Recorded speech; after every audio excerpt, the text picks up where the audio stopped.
Hello, everybody. This is Ian McDonald here with Sick Drummer Magazine, here for another feature live YouTube interview. Today we have Mr. Tim Yeung with us. How's it going, everybody? People may know Tim from, going back to Hate Eternal or some of his work with other bands such as Hank 3 even. World Under Blood with members of CKY and touring with all kinds of other bands, and then on to I Am Morbid and projects with Tommy Vex, which we'll get into in a little bit. We're also joined by Mr. David Colaiuta Jr. Anybody who knows anything about death metal drumming knows that name. This is Dave's son, and we're glad to have him on board here. How you doing, man? I'm good. Thank you. It's an honor. Yeah, you're welcome. You are welcome. So I'm just going to kick it off and, go back a little bit in the Rochester history. I've known Tim since he was about 15 years old. Yeah, a long time, man. I think that's like 30 years. Actually, it's 30 years, about on the money, 30 years. It's crazy. Dude, it's almost 35. It's nuts. We're old. We are old. I remember you back from, I guess the first band would have been Windbreed. Windbreed, yeah. And I remember, your parents dropping you off at gigs and, helping you set up and then just waiting and taking you back. And Yeah. Man, my mom was so awesome. She would help me. We were doing a lot of, I was like 14, 15. I didn't drive. And she helped me and she drove me to a lot of gigs. I remember trying to cram everything. She had a Geo Prism, a tiny little Japanese car. And I remember we crammed that I had this double bass Pearl kit and we fit everything in there. But yeah, that's nuts. So long ago. Do you remember there was actually one that I guess I'm not gloating because I was a weirdly arranged roster or a lineup, but I was in a band that actually headlined a show you opened for at was it Peggy's Mudfest? Was that Blind Harvest? Yes. Yeah. See, I remember. Yeah, Mudfest. I remember that. Holy cow. My God. Like way in the sticks somewhere. I don't know. Probably like 40 minutes out of, downtown Rochester. Yeah, it was at some girl's house. Peggy or Maggie, or it was out in Hilton. And there was a lot of people there. Was it Hilton? I thought it was Hamlin. It might have been Hamlin. That sounds more about it. Yeah. That. You got a better memory still than I got, a few more years than you. Long time ago. Well, it's kind of a blur, but I remember doing those. I mean, I remember we did like two years in a row. We did 2014 and 2015. So, wow, that's cool. It was a long time ago. And then, going on, we shared the same jam hall, and you were in a couple bands up there. That one when you came up, Cosmic Jams at the top of the stairs was. Oh yeah. That first room was you for a while when you were in that band, Agiel. Yeah. It was like a black metal or metal band. It didn't really do much. We did like one tour. And I remember that. I remember all the bands, the local Rochester bands were in. What was the guy that ran it? What the heck was that guy's name? Vince, yeah. He still owns it. Is he really? Yeah. And I haven't seen him in years. Vincent Latuca. I haven't seen that guy in probably 20 years. So I didn't know who was running it or if that was still there or not. But I remember it was off Chile Avenue in a not so great area. Yep, still there. Okay, yeah. He owned the first one he owned was now where first base is at Frontier Field. It was on Karen Street. Then I remember that one. Stadium. I remember when Disgorged. Yep. Dave Jr. Dave's, your father's band rehearsed there, and next door to my band's room. And a lot of bands were in there, and then everyone was kind of pissed because they were tearing it down to put the stadium up. So they moved a lot of bands were pissed when your dad's band was practicing, and they wanted to practice because they were just so incredibly loud. Loud, yeah. We had to schedule like when they weren't going to be there. Now, I'd schedule when he was going to be there because I'd go in early, and Dave would sit and show me stuff or after. You know what I mean? Like before he moved down to Florida and hung out with Reiner.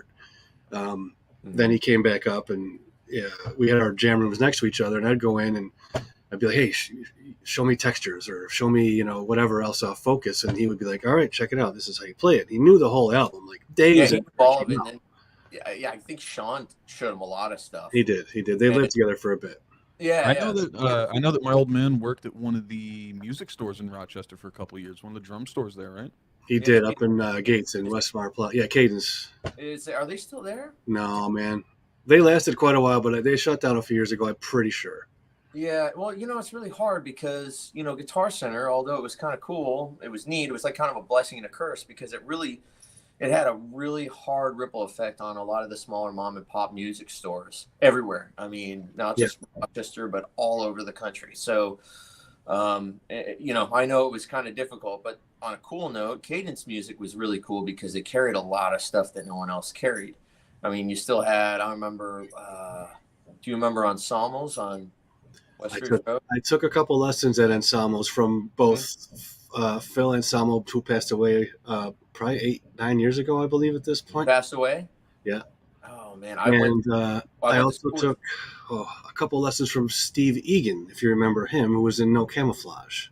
I don't remember him. Oh, he was fantastic. But I remember Ensembles. I knew their family and stuff. I knew.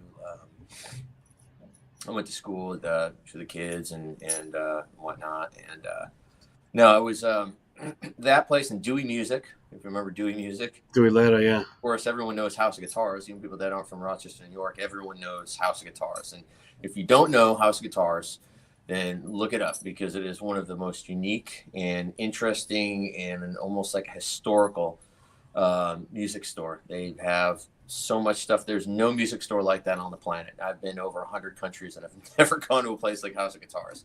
And it's still there and it still looks exactly like it did last time you were there. In fact, did I not help you come with that drum clinic a few years? I don't remember if I was involved with that or not. Yeah, I did one, and they're great, man. I've known, Bruce and Armin and Kurt. I've known those guys forever, man. I've known them for, almost probably 30 years as well.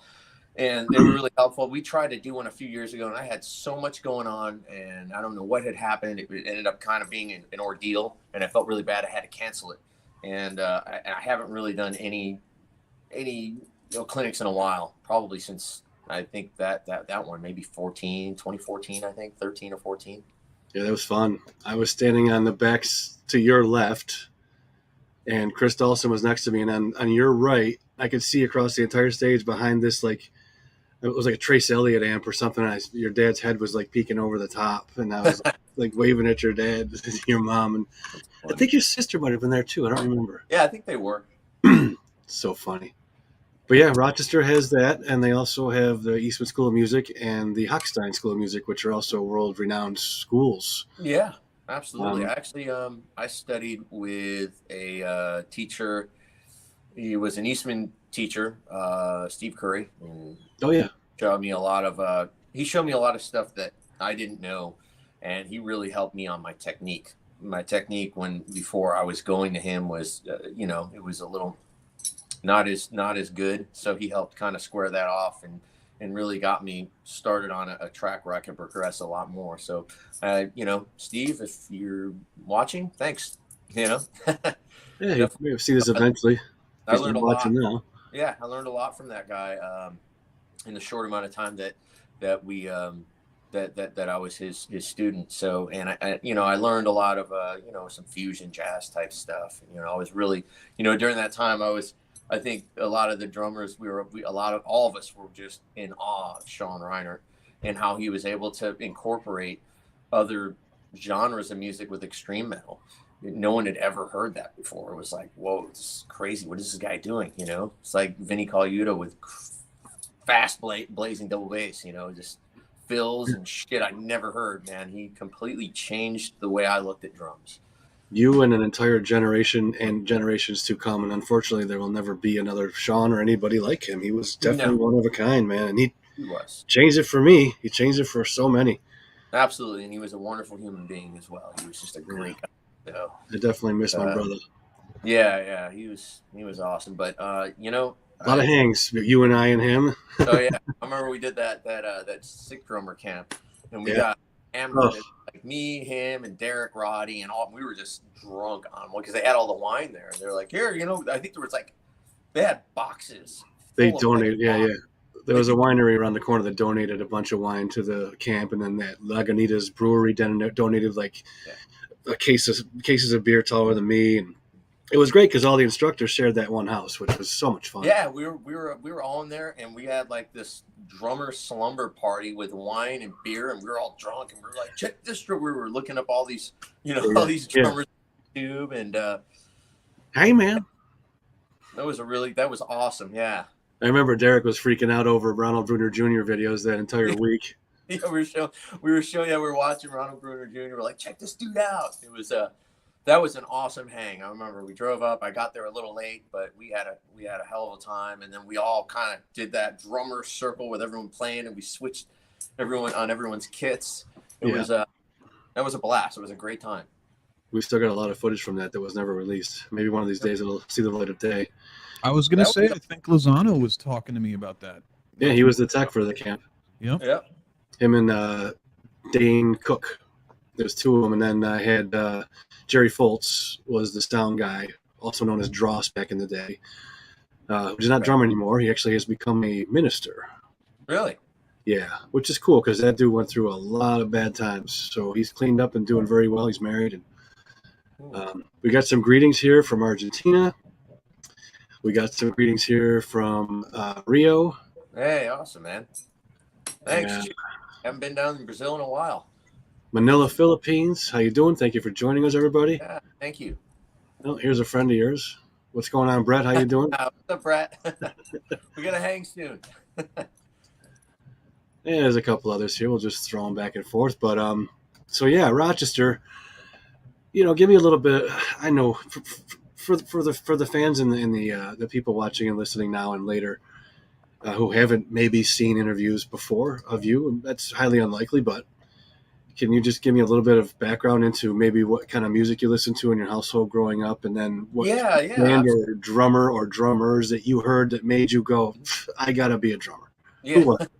Well, I mean, I'm sure growing up in Rochester, most musicians, regardless of where you grew up, most people start with what was in the house and available, to listen to, and then B, what was on the radio, because the radios was something that you could have access to when you were old enough to be able to, push a button and change the station. So in my household, my father listened to like a lot of classical music. There wasn't a whole lot of rock and roll. I think the only rock and roll in that house I remember was the Beatles. My mother loved the Beatles, so did my father.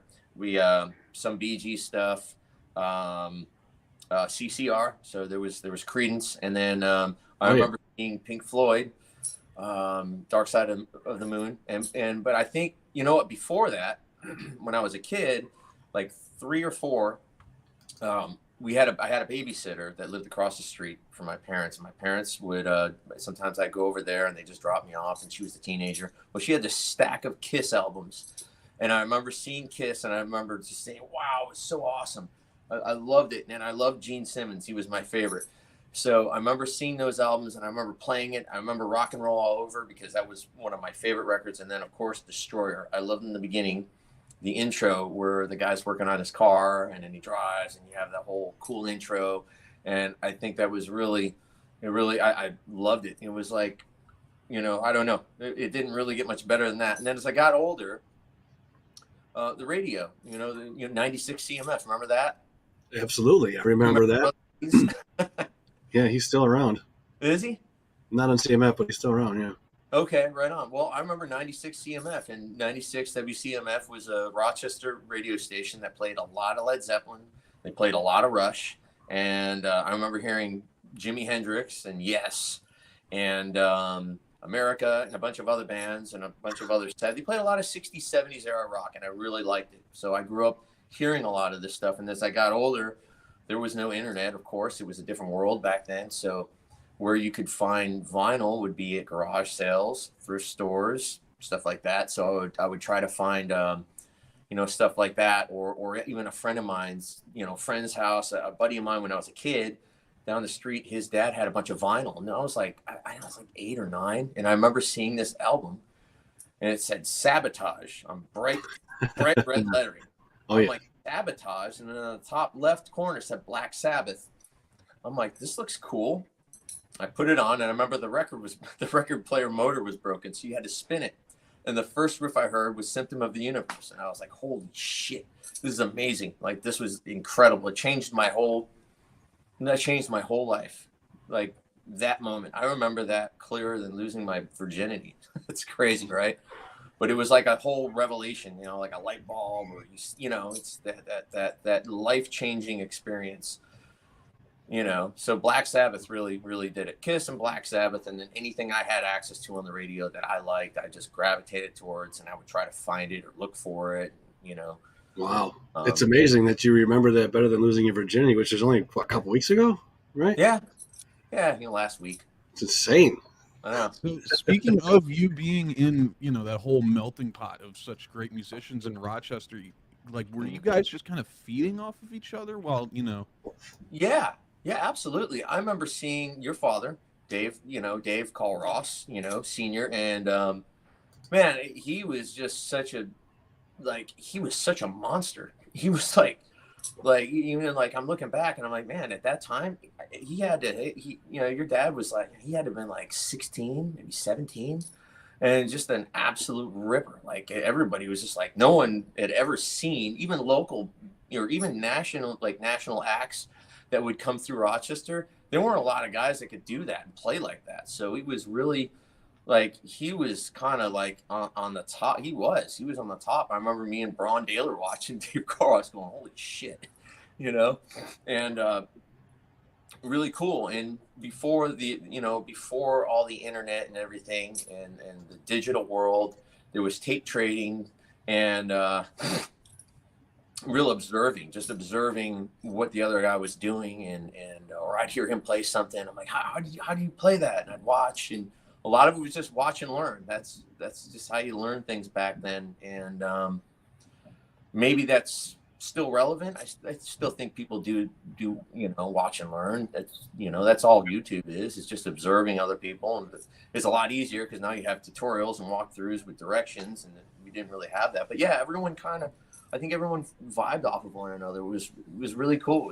It was a great time, actually. Definitely. Yeah, definitely. I was gonna say, like, you can't really replicate the kind of feeling that you got back then compared to now, because you could just meet people online and, you know, just shoot them a text message and be like, oh, you know, loved your playing, or you know. But, you know, 30 years ago, you had to know them personally in order to give them that kind of compliment and ask them to show you something. Yeah, absolutely. There was the interaction back then is, well, you just had to be face to face. Yep. So the internet kind of did, you know, that it made that available where you could reach out to someone if you didn't live in their area, which is kind of neat. It's cool, you know. There's pros and cons to this internet and this digital weird world we're in right now. I mean, there are some good, but I think that the convenience of things, I don't want to say maybe it just devalues things. And I wouldn't even say devalue, maybe just cheapens things a little bit. You know, I think things have a little less value now because everything is, you know, right here. So you don't really have to search for anything. You know, even we were just talking about trying to find music. You know, nowadays it's like music's expendable. You can pick up any smartphone and hear any album you want virtually, you know, at any given time, which is kind of cool. But, you know, do you remember like tape trading? Ian, do you remember doing that? Or you remember I remember the Relapse catalog, you know?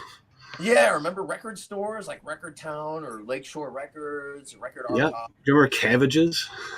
Yeah, I remember Cabbages in the mall. Holy shit. I remember you could smoke in the mall. Oh, you could smoke on airplanes, in the mall, in the hospital. Fuck. Bring back smoking in hospitals. That's what I'm all about. Yeah, it's crazy smoking. I don't remember smoking in hospitals. I'm just kidding. I'm just saying it was crazy, you know? Mm-hmm. Airplanes, I mean, hello. Yeah, I remember airplanes. I do remember smoking on airplanes. And man, it's weird. Like, everybody's got like a helmet on their head right now, and it's like, are we safer? You know? I don't know. It's a progression, take it or leave it, I suppose, and history repeats itself. So we'll see in 20, 30 years how this era, you know, really performed. Who knows? Maybe we'll revert back to it. I was talking to a friend of mine, and well, vinyl's coming back, so it's, you know, we're stepping in that direction anyway. Vinyl outsells CDs. What's the CD? Yeah, what's the CD? Well, I also see cassette tapes now. Like, people buy, like, there's bands and artists that print out cassettes. So I don't know. Does anybody listening or watching, you have cassettes, or do you listen to CDs or vinyl? I mean, everybody has their cell phones. You can't say cell I'm just kind of curious. Does Well, anybody? I can tell you over in that stack right there, I have your Divine Heresy record that you did, the Bringer of Okay. Plagues. And the reason I got that, I was actually at a record store, so I can tell you I buy records. I can't speak for anybody else. But I was at a record store 2-3 years ago with my buddy, and my old man mentioned you with Divine Heresy because I was a big fan of Dino's work with Fear Factory. So I was like, okay, it's like Fear Factory, but death metal. So I went and I listened to it, and we went back to his apartment, and I listened to it for whole record front to back, and was just mind blown. I'm like, oh wow, this guy's a machine. Like, I've never heard anything like him before. Wow, man, that's awesome. Some tricky bass drum playing on that record. Oh Yeah, my goodness. a It was lot. a cassette tape. I got this a few last year, I guess, from Gus, one of the Malevolent records they were on. They put out the tapes. That's really cool. So I always liked cassette tapes. I mean, high school was all about the cassette tape player because not everybody had the Discman, and cassette tapes were smaller. They didn't skip, and they weren't all temperamental. I mean, worst case scenario, you got to use a pencil and fix the tape. Oh, I remember. I used to build stereos for people in their cars and speaker boxes with crossovers and woofers and all this other stuff. And I love tapes too. I had 8-tracks before I had tapes and vinyl when I was a kid, like with my parents, music in the house. Like a lot of it was the same as what you mentioned. Mm-hmm. But CDs now, I don't have a CD player on my computer. I don't have a CD player in my car. I have Yeah. all these CDs, and I really have nowhere to play them anymore because I don't have a CD player, which is really strange because that transformation went like that. I can't snap my fingers, which is also weird. But it's kind of unfortunate because I have the same thing too. I have a bunch of CDs, and I don't a few automobiles that I have CD players, and sometimes I have CDs in a few of the cars in case the Bluetooth acts finicky or temperamental. And I got like, okay, well, I got this Danzig CD. Okay, so that'll work. It's a backup for, if this doesn't, the Bluetooth doesn't want to work. I don't really like Bluetooth. It's a pain in the ass sometimes, and it's really finicky. We were just talking about this a little before about the you didn't have the right cable hookup for your brand new car, and it wouldn't work. Yeah. It's really bizarre. Like your girlfriend has a brand new BMW, and it's got this. It's so high tech. The car gives me a headache. Like it's just too high tech. Again, I'm like all these buttons and shit, and trying to pair up a phone. It doesn't work. Half the time we get in the car, and she's swearing at it because it's not working right. I'm like, what's wrong with just a cable? But I guess even now the cables, we were talking. Sometimes the cables go to shit quick unless it's a manufacturer cable. It's just weird. You're lucky my car speaks French to me sometimes for some reason. Does it really? Yeah. Wow. I wonder if it's by design and nothing, because you can buy a new dishwasher to have the 3-year warranty on it, and like 3 years and 1 day, like the electric panel will just shit out. You know what I mean? Like on a timer almost. Yeah, but you got like an old Frigidaire from the 70s, and the thing won't die. Right. It's not efficient as you may want it to be, but it works. Yeah, some of this newer electronic stuff is really temperamental. Temperamental, making up words. Temperamental and finicky. So well, let me say hi to my one of my sick drummer field guys, Mike Wyatt's in the house here watching. Says it's been a minute, my dude, talking to you. What's up, Mike? There's a couple people commenting about how beautiful those cars are in the background. Oh, cool. Yeah, you know what? Like I said, we did a test run. We were supposed to do this last week, and Ian, you were very sick, so we rescheduled. And my drum room, I was sitting on a SKB drum case. It was really uncomfortable. So I have a bench here in the shop, and I have a plug to plug my iPhone in with my 2-foot cable that Apple was kind enough to provide me with $7 device. It's like this. Yeah, I'm just like, really? I spent like almost $2,000, and you can't even give me like a 6-foot cable. Right. So, and I have pegboard on the wall, and I have this flat mount, so this thing just mounts up here ever so nicely. And I figured, why not show the car? So we can get into those if you want. Behind me is a black 55 Chevy 210 gasser, which it's funny. This is the longest car I've ever owned in my entire life. I've owned it for 7 years, over 7 years. Too bad you can't say it about that cable. Yeah, what? Too bad you can't say that about that cable. Yeah, I know. Well, fucking devices go. I mean, as soon as you buy them, they're obsolete. I mean, I've got the 11, and this thing's already probably I'm already probably in need of an upgraded phone. I don't know. Let me zoom in to see that car a little bit better. Yeah, so that's the 55 Chevy, and above on the lift is a 1931 Ford Model A 5-window coupe. You get And that recently? no, I've had that car for like 4 years. Okay. And it's shop channeled. It's Henry Steel. It's actually a real Henry Steel body, but there's not much really original left on it except for the body and the doors. So everything's been hot rodded. And then I got a bunch of other junk here as well. You can't see the cameras. They're not facing them, but got a 37 Ford and a 70 Chevelle Pro Street car, and I got my 56 Chevy truck over there. So, and this is usually where I'll hang out and I'll just work on stuff and kind of get in my zone and what have you. So I just moved actually in December, so I'm still trying to unbox and situate stuff. Moving is just such a pain in the ass. As older you get, the more a pain in the ass it becomes. So I don't know how much you do want to talk about. I know a lot of people know you deal with cars, but is that your main gig? I mean, I've always kind of interacted with automobiles, cars, trucks. So I do that. I do a lot of horse trading and whatnot. And then, I try to stay busy with music. Not so much in the past few years. COVID made it quite a challenge for a lot of people to travel and tour and just touring all together. And then, it's a little more. It's kind of difficult. I think we're hopefully getting a little better with all this stuff and restrictions and everything, right? I don't think masks are really required anymore anywhere. Yeah. So, it's been a really weird 3 years, I think, for everybody. It has, absolutely. Oh, hey, there's another fellow drummer. I don't know if you know Joseph James, but hello, Joseph. Thank you for joining us. Hey, Joseph. Yeah, thanks for tuning in. This is really cool. I've never done this YouTube streaming live, so when we're done with this will also stay on YouTube, correct? Absolutely. All right, cool. So I better not Power say of the internet. Oh, yeah. Joseph, love it or hate it. Yeah, Joseph used to be in a band a while back, I believe called, oh my goodness, something under Shipwreck. I don't know why my mind is blanking right now. Probably because I've been working since 9 o'clock this morning. Triumph Over Shipwreck, I believe it was, and then now he's in a band called No Suffer out of El Paso, and you should check him out because he's a fucking beast, that dude. No Suffer, huh?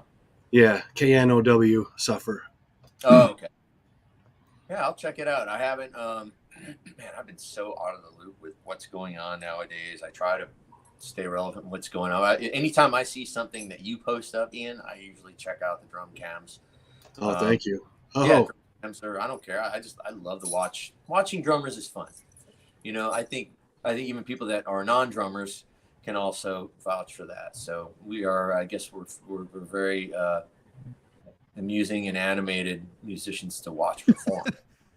And this guy on the screen, here is Jedi Grind, and he sent these jerseys to both Dave and I, and he sends them to all kinds of people. You may know the Merseys. Murray Fitzpatrick from Severed Savior. Yeah. Murray's awesome. He is in the house. Huh? We got 2 out of 3 jerseys, man. Not bad, Mur. I have mine. Mine's hanging up. I usually don't wear it. It's a tank, so I usually wear it during the summertime. Right. Right now what a legend. Yeah, we're suffering some really cold weather here in Southern California. I think it's like 65 today. It was kind of cold. So there's a sentence I thought I'd never hear in my life. We got to bundle up in this weather. Times are tough. Usually when people say it's cold in Southern California, that's like when we go out play volleyball here. You know what I'm saying? Like, not that I play volleyball, but you get the point. Well, yeah. I mean, I have friends. Oh my God, it's 32 degrees in Rochester right now. I'm looking on my phone because I'm trying to show everyone the hard weather that we're dealing with. It's 53 right now, and it is cold. It's really cold. I mean, it's warm in here, Yeah. You sound like Gus. He's So, freezing at NAMM. It's like, dude, come on. Should I have friends? I wish I could be in 53 degree weather. Or 47, and they're wearing shorts with the windows rolled down. I'm like, really? It ain't that nice. I mean, geez, it's not 70 out. That's funny. So yeah, I was never one of those people that I don't like cold. I hate cold weather. I flat out do not like it, and I don't miss the East Coast weather at all. So, and to each their own. Some people like to, like the cold weather. Oh, Lisa's on here. That's my girlfriend that just popped up. Hello. Thank you for joining us, Lisa. Yeah, thanks for joining. Here we got some people up in Quebec watching as well. Thank you for joining us. Yeah, everyone's up here. You know, it's funny. I have to go tomorrow. I have to go to Vegas and work with some stuff with Tommy. I'm working with Tommy Vext again, and we're doing stuff together. So I'm getting ready to do that. Thank you. Yeah, the girlfriend and I usually do dinner. We're not going to do dinner tonight, so I told her, sorry, I'm going to go get. She doesn't eat steak or seafood, so I'm going to try to eat some steak or seafood tonight. And see. Steak or chicken? Well, yeah, I mean, I eat chicken. I don't mind. You know, I like because we'll usually share meals, or like we got Thai food. We just went to some random Thai place in Silver Lake this weekend. And it turned out to be really good. We was just kind of shot in the dark. I'm like, well, what about that place? They have parking, parking in Silver Lake. I don't know if you guys are familiar with. So it's an area, you know, in LA. There is nowhere to park your vehicle. So if you can find a place that's established with parking, it's like, oh man, we got to go there. Unless you can, you know, unless you live in the area, and you can walk to it, it's really hard. And LA parking in general is a pain in the neck. So we tried. It was great. And we usually share stuff. So I'll usually get something with chicken. It's not a big deal. You know, I like to have. That way I can have some of hers. She can have some of mine. You're lucky to have that option, man. I've been married to a vegetarian. She's been vegetarian now for 15 years. And at one point I had a vegetarian, a pescatarian, a gluten-free, and 2 carnivores in the house. And you try and shop and cook for that for, you know, every day. And it's a pain. So, and I've gotten good at it now. Yeah. Chicken's that happy medium where I'd be like, if my wife would eat chicken or shrimp again, man, my recipe box would open up. You know what I mean? Oh yeah, shit. I mean, she won't even eat dark meat, so it's just breast only. And I try to like sneak dark meat sometimes, but sometimes she'll know. Sometimes she won't, especially if it's like a stir fry. You really can't tell the difference. But I know what you mean. If you're eating the same thing, you're like, okay, let's break it up a little bit, you know. But so what do you do?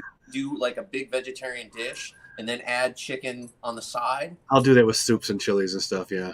Okay, because that can be a tricky thing, and I have like It's friends. tricky.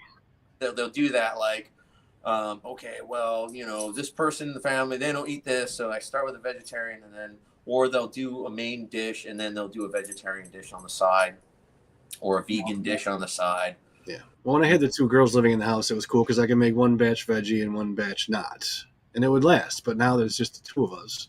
Well, at least vegan. You know, out of the house, right? Yeah, she's eggs and all that, which is fine.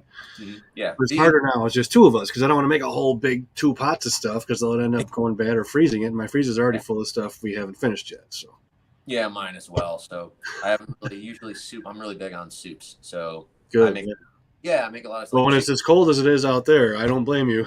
when it is a freezing 53 degrees out, there's a nice bowl of soup to stay warm during this brutal winter weather we have out here.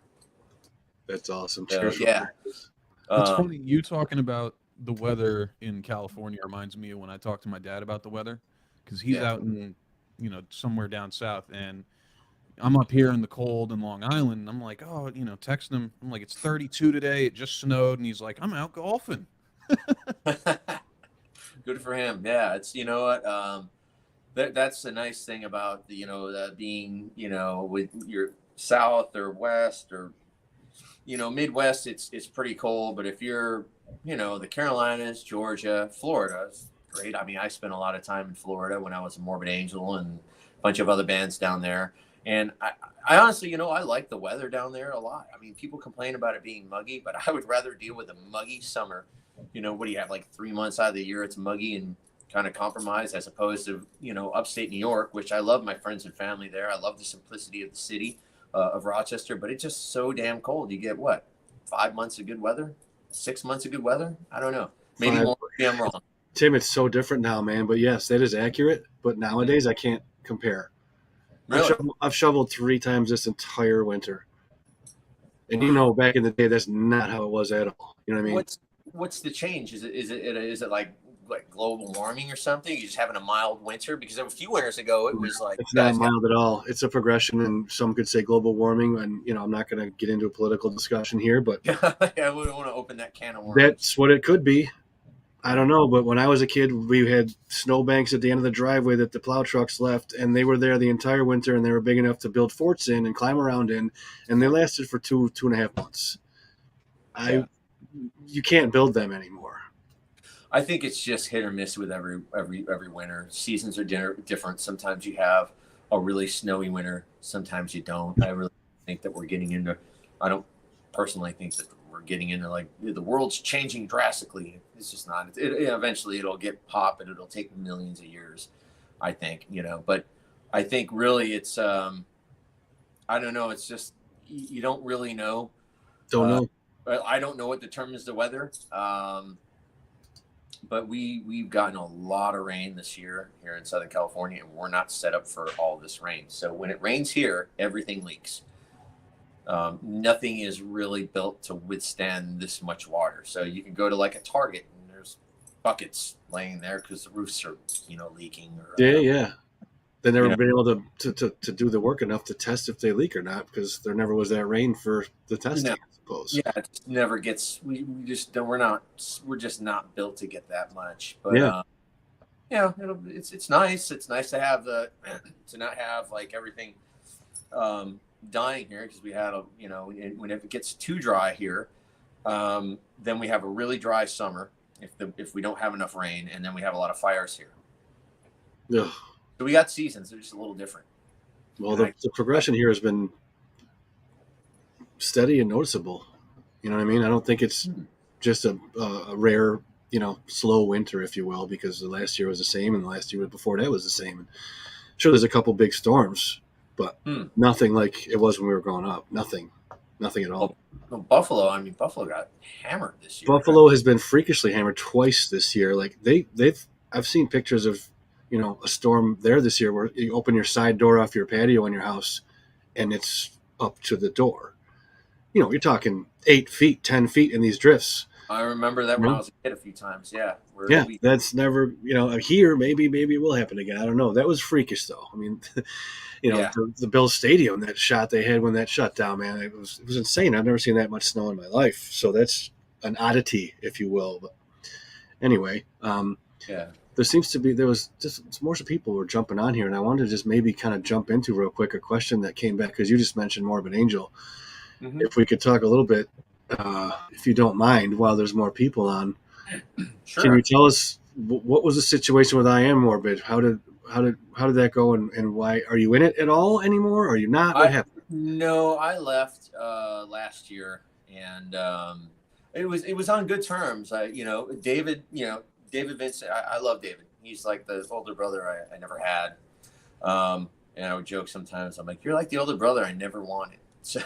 Mm-hmm. But, me and David and I work really great. We work great together, and bass players and drummers, there's always this bond that we both have.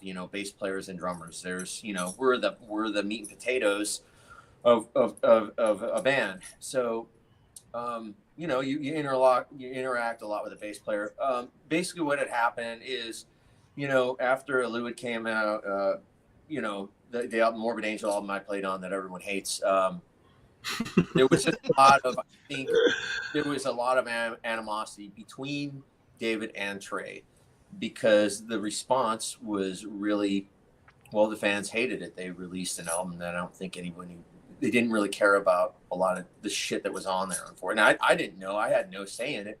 And I think that it was a little tricky, because I'm like, okay, great, I'm on this album. And this album was like, there's a lot of good stuff on it, but there's a lot of stuff that, like the electronic stuff, where I think a majority of the fan base, Morbid Angel, just didn't really care about hearing. And, ultimately, I think it created a lot of tension between David and Trey, and it created a split eventually. And it's really unfortunate. It really is. I wish there was something I could have done about it. And even Trey, I'm on good terms with Trey. Both of them, I'm great. I'm cool with both. David was putting something together, and he wanted me to be involved in it. And actually, initially, I left after David left, and I was gonna maybe stay. I was gonna stay with Morbid Angel. I think it was just there was really no budget for me to go back and forth from California to Florida and then write. It was really hard. And during that time, I was really trying to save up for a house, trying to save up from, and I was I was just like, man, I can't pay out of pocket to fly back and forth. It's going to be tough. And then the band ended up not being as busy as expected anyways. I mean, I Am Morbid ended up being twice as busy as Morbid Angel. And I Am Morbid was just David and I playing the Morbid Angel catalog. And it was a lot of fun. I love David. I love doing the songs. I think it really got to a point where COVID made it very difficult for me to travel and tour. And I also had, my dog was a senior dog at the time. I had him, he passed away a month ago, unfortunately. I had him for 13 years. And he was my priority because I almost lost him this summer. And I was giving him home dialysis, IV drips. I had to administer every day. Again, I had to make his food.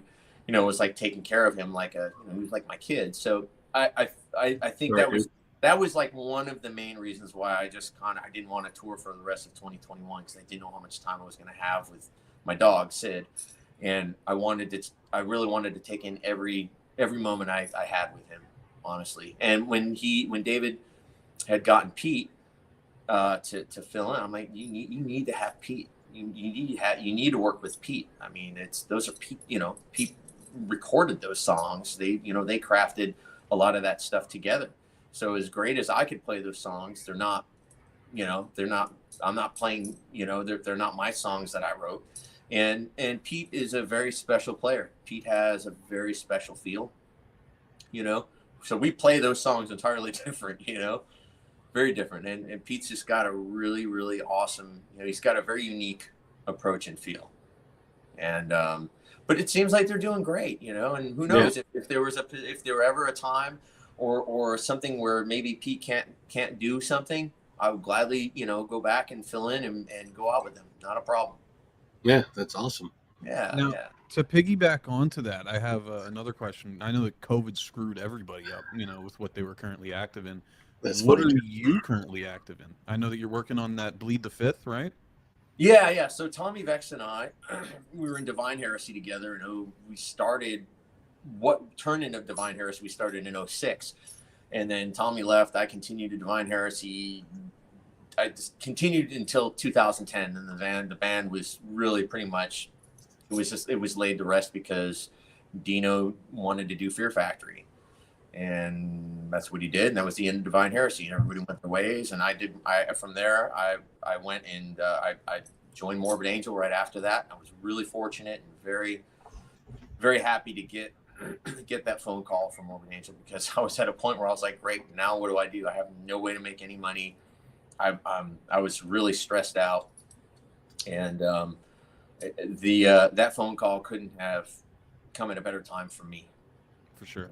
And in a position that with a band that I never thought I'd play drums for. It was an honor being involved with Morbid Angel and working with David and Trey. I value and cherish those memories forever. We had a lot of just incredible, experiences and stories. It's awesome. Yeah. And then after that, I think I just was like, I waited for my phone to ring, and I got some offers, and I think I was just really selective on what I wanted to do and what I didn't want to do. And I kind of I needed a break. I toured nonstop, even from 2020, when the world shut down. I was like, man, I toured for nearly 20 years with only 2 years off. I was just fried, man. And honestly, I was happy to take a break. I was kind of burned out. So these past few years were nice to just kind of be like, okay, I don't have to do anything. I don't have to travel anywhere. I can stay home. And then again, when my dog got older, that was like, okay, I'm not going anywhere. I'm going to take care of him. And that's where I was. So for sure. You give up a lot of creature comforts on the road too. You do. You don't have your home. You don't have your own bed. You can't see your family. It's rough on the mind. It really is. And when you do it for, you're doing it for decades, or over a decade, it doesn't get newer. And even if your accommodations are incredible, like my accommodations, they were all right with Morbid Angel. They were good. They weren't like, it wasn't like being like, I don't know, Britney Spears, right, or like a bigger band, like even a bigger band like Korn. I mean, Korn has huge accommodations, or, bands at that level, which does make it a lot easier. But but it's still tough. You're still out and you're still sleeping at airports once in a while. You know, I remember doing festivals. I mean, Morbid Angel, I remember we did a festival. I forgot where it was. I think it was Mexico City. And a bunch of us got stuck there. Anthrax was one of the bands, and I saw Charlie. I'm like, hey, and we slept at the airport. So, you know, shit happens when you travel. Flights get delayed or canceled, and you know, it's. I'm going to pop this up. I'm going to pop this up on the screen. This is our good friend, DJ Jet. You may know her from Metal Messiah Radio. Gene Thomas. She just says, "What about Pessimist?" Oh. What about Pessimist? Oh, all right, yeah, DJ Jet. I think she did an interview with Kelly. So I helped Kelly. Kelly McLaughlin is the guitar player of the band Pessimist. And Kelly has played in a bunch of other bands as well. He was in Morbid Angel. I Am Morbid for a bit. Sorry, I mixed that up. So Kelly and I worked together in I Am Morbid, and Kelly's a great guy. Actually, I just talked to him yesterday. He gave me a phone call, and I just caught up with him. So yeah, I did the new Pessimist album, like I think last summer I think I did it, and they're still trying to get it done. Ira Black is doing the mix. He recorded it, and he's doing everything. He's mixing, mastering, everything. Well, Ira is a busy guy. I love Ira, and he's always got like a plate that's overflowing. You know, like he's just got too much food on his plate a lot. So I think he hasn't been able to finish it up because he has such a crazy schedule. He plays for like 50 bands and stuff like that, you know. So I think when Ira's out with Violence right now, and they I don't know where, I think they're in like Singapore or something right now, or Australia. So when he gets back, I think they're going to work on it. But yeah, I'm looking forward to getting you know, I want him to release it. I don't know if I'll be able to do the touring. Maybe if it's a festival or something, I could see if I could help him. I know he has kind of a limited budget on what he can do, and for me to go out for weeks on end in a van, I just financially I just can't afford to do it. You know, with a low end budget, it's kind of hard. It's, you know, and that's another thing. Getting older, it's, you know, when you're 20s, you could jump in a 15 passenger van and go out for 2 months, and you're fine, you know. And if you're not making much money and you're just at least covering your whatever, if I covered my rent, I'd be happy. Now, got a lot of expenses.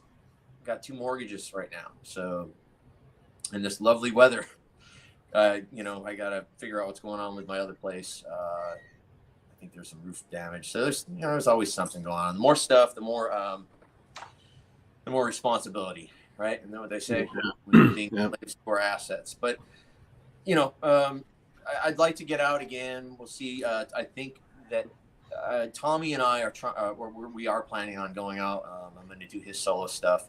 We're doing a one-off show at the Whiskey A Go-Go on April 8th, I believe. We are doing Divine Heresy, the Divine Heresy catalog, the first album. It's called Bleed the Fifth, and we're just going to be celebrating that album and the songs that we wrote together. I'm really excited, looking forward to it, and I'm looking forward to getting back on stage with Tommy. You know, we work great together. You know, I can't believe I've known that guy for like almost 20 years. You know, so just like that. Yeah. Yeah. Touring is exhausting. Thank you for joining us, Pierce Williams. It really is. Pierce Williams. Yes. He's a madman drummer. Right on. I know his name, Pierce.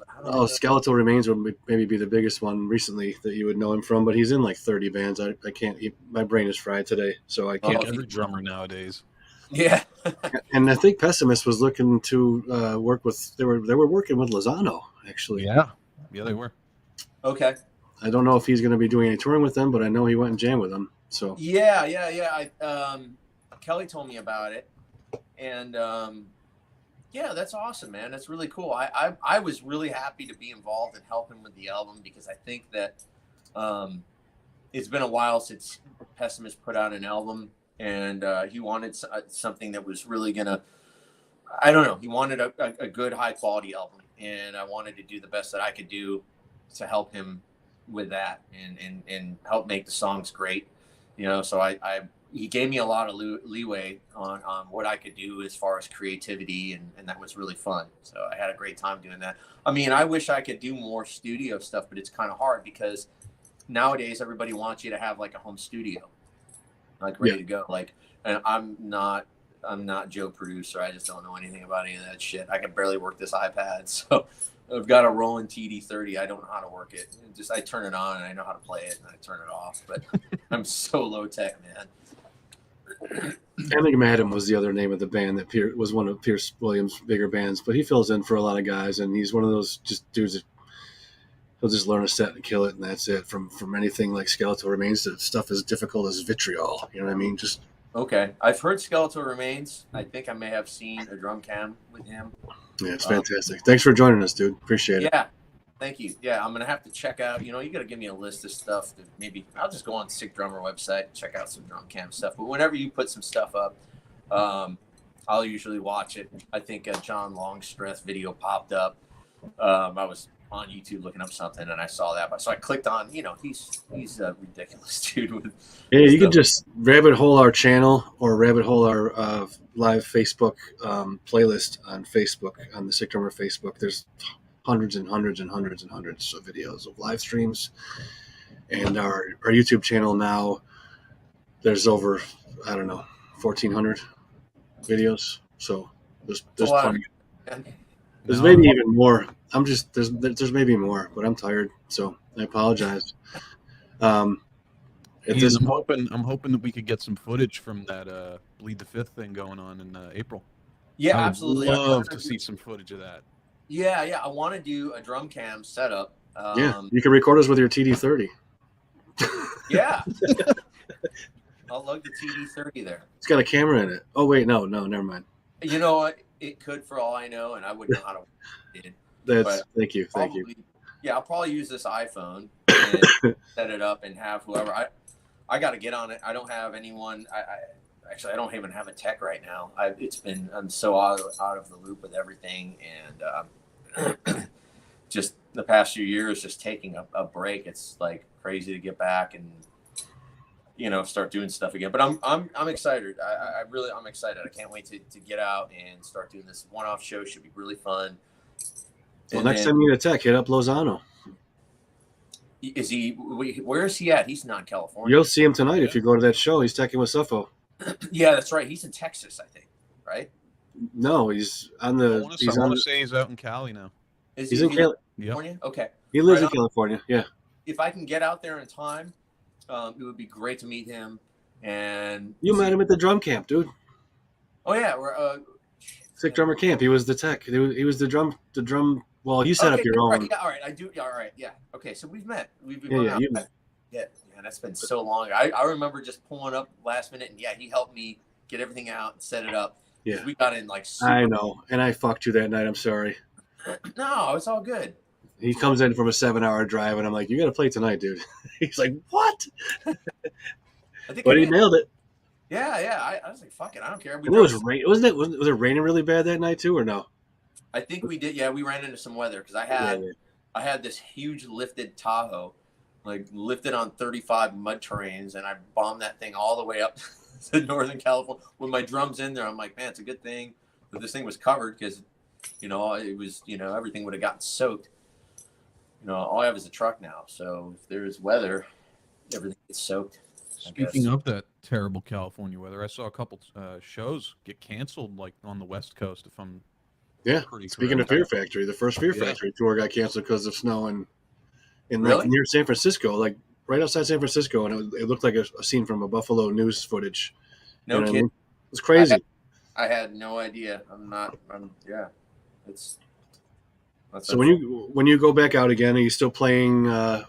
You still playing D drum and I know you're playing Sabian and Axis pedals and Remo heads, I believe, and then you got some DW gear as well. You want to talk a little bit about that real quick? Anything new? Yeah.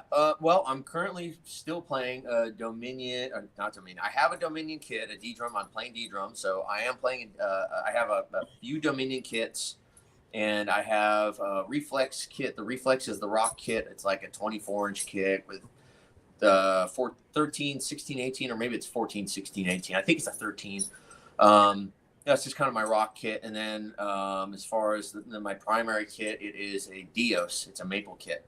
And it's actually the kit that I recorded the Morbid Angel album with. And it sounds fantastic. I'm kind of bummed out that they don't have the Dios maple available, because it's an outstanding drum kit. It really, it's so nice. Yeah. And I'm really a sucker for maple. I love maple. That is my favorite, wood for drums. And that kit is it's just nice and warm and resonant, and it's got plenty of attack even live. I've used it live, and it's great as well. So it doesn't, maybe it doesn't attack as much as birch per se, in a live environment. Yeah, it's warmer, and God, the feeling you'd get when we were kids hitting a D drum or a DW or whatever we had back then when we had Tama, whatever it was, before you were endorsed or anybody was endorsed. Mm-hmm. Putting a new Remo pinstripe on a maple drum and getting it tuned right and hitting it. It was just that butter, that just, you know what I mean? That feeling like, fuck, this is the best thing ever. Absolutely. I remember re-skinning a drum kit before, and, oh my God, it sounded so good, and,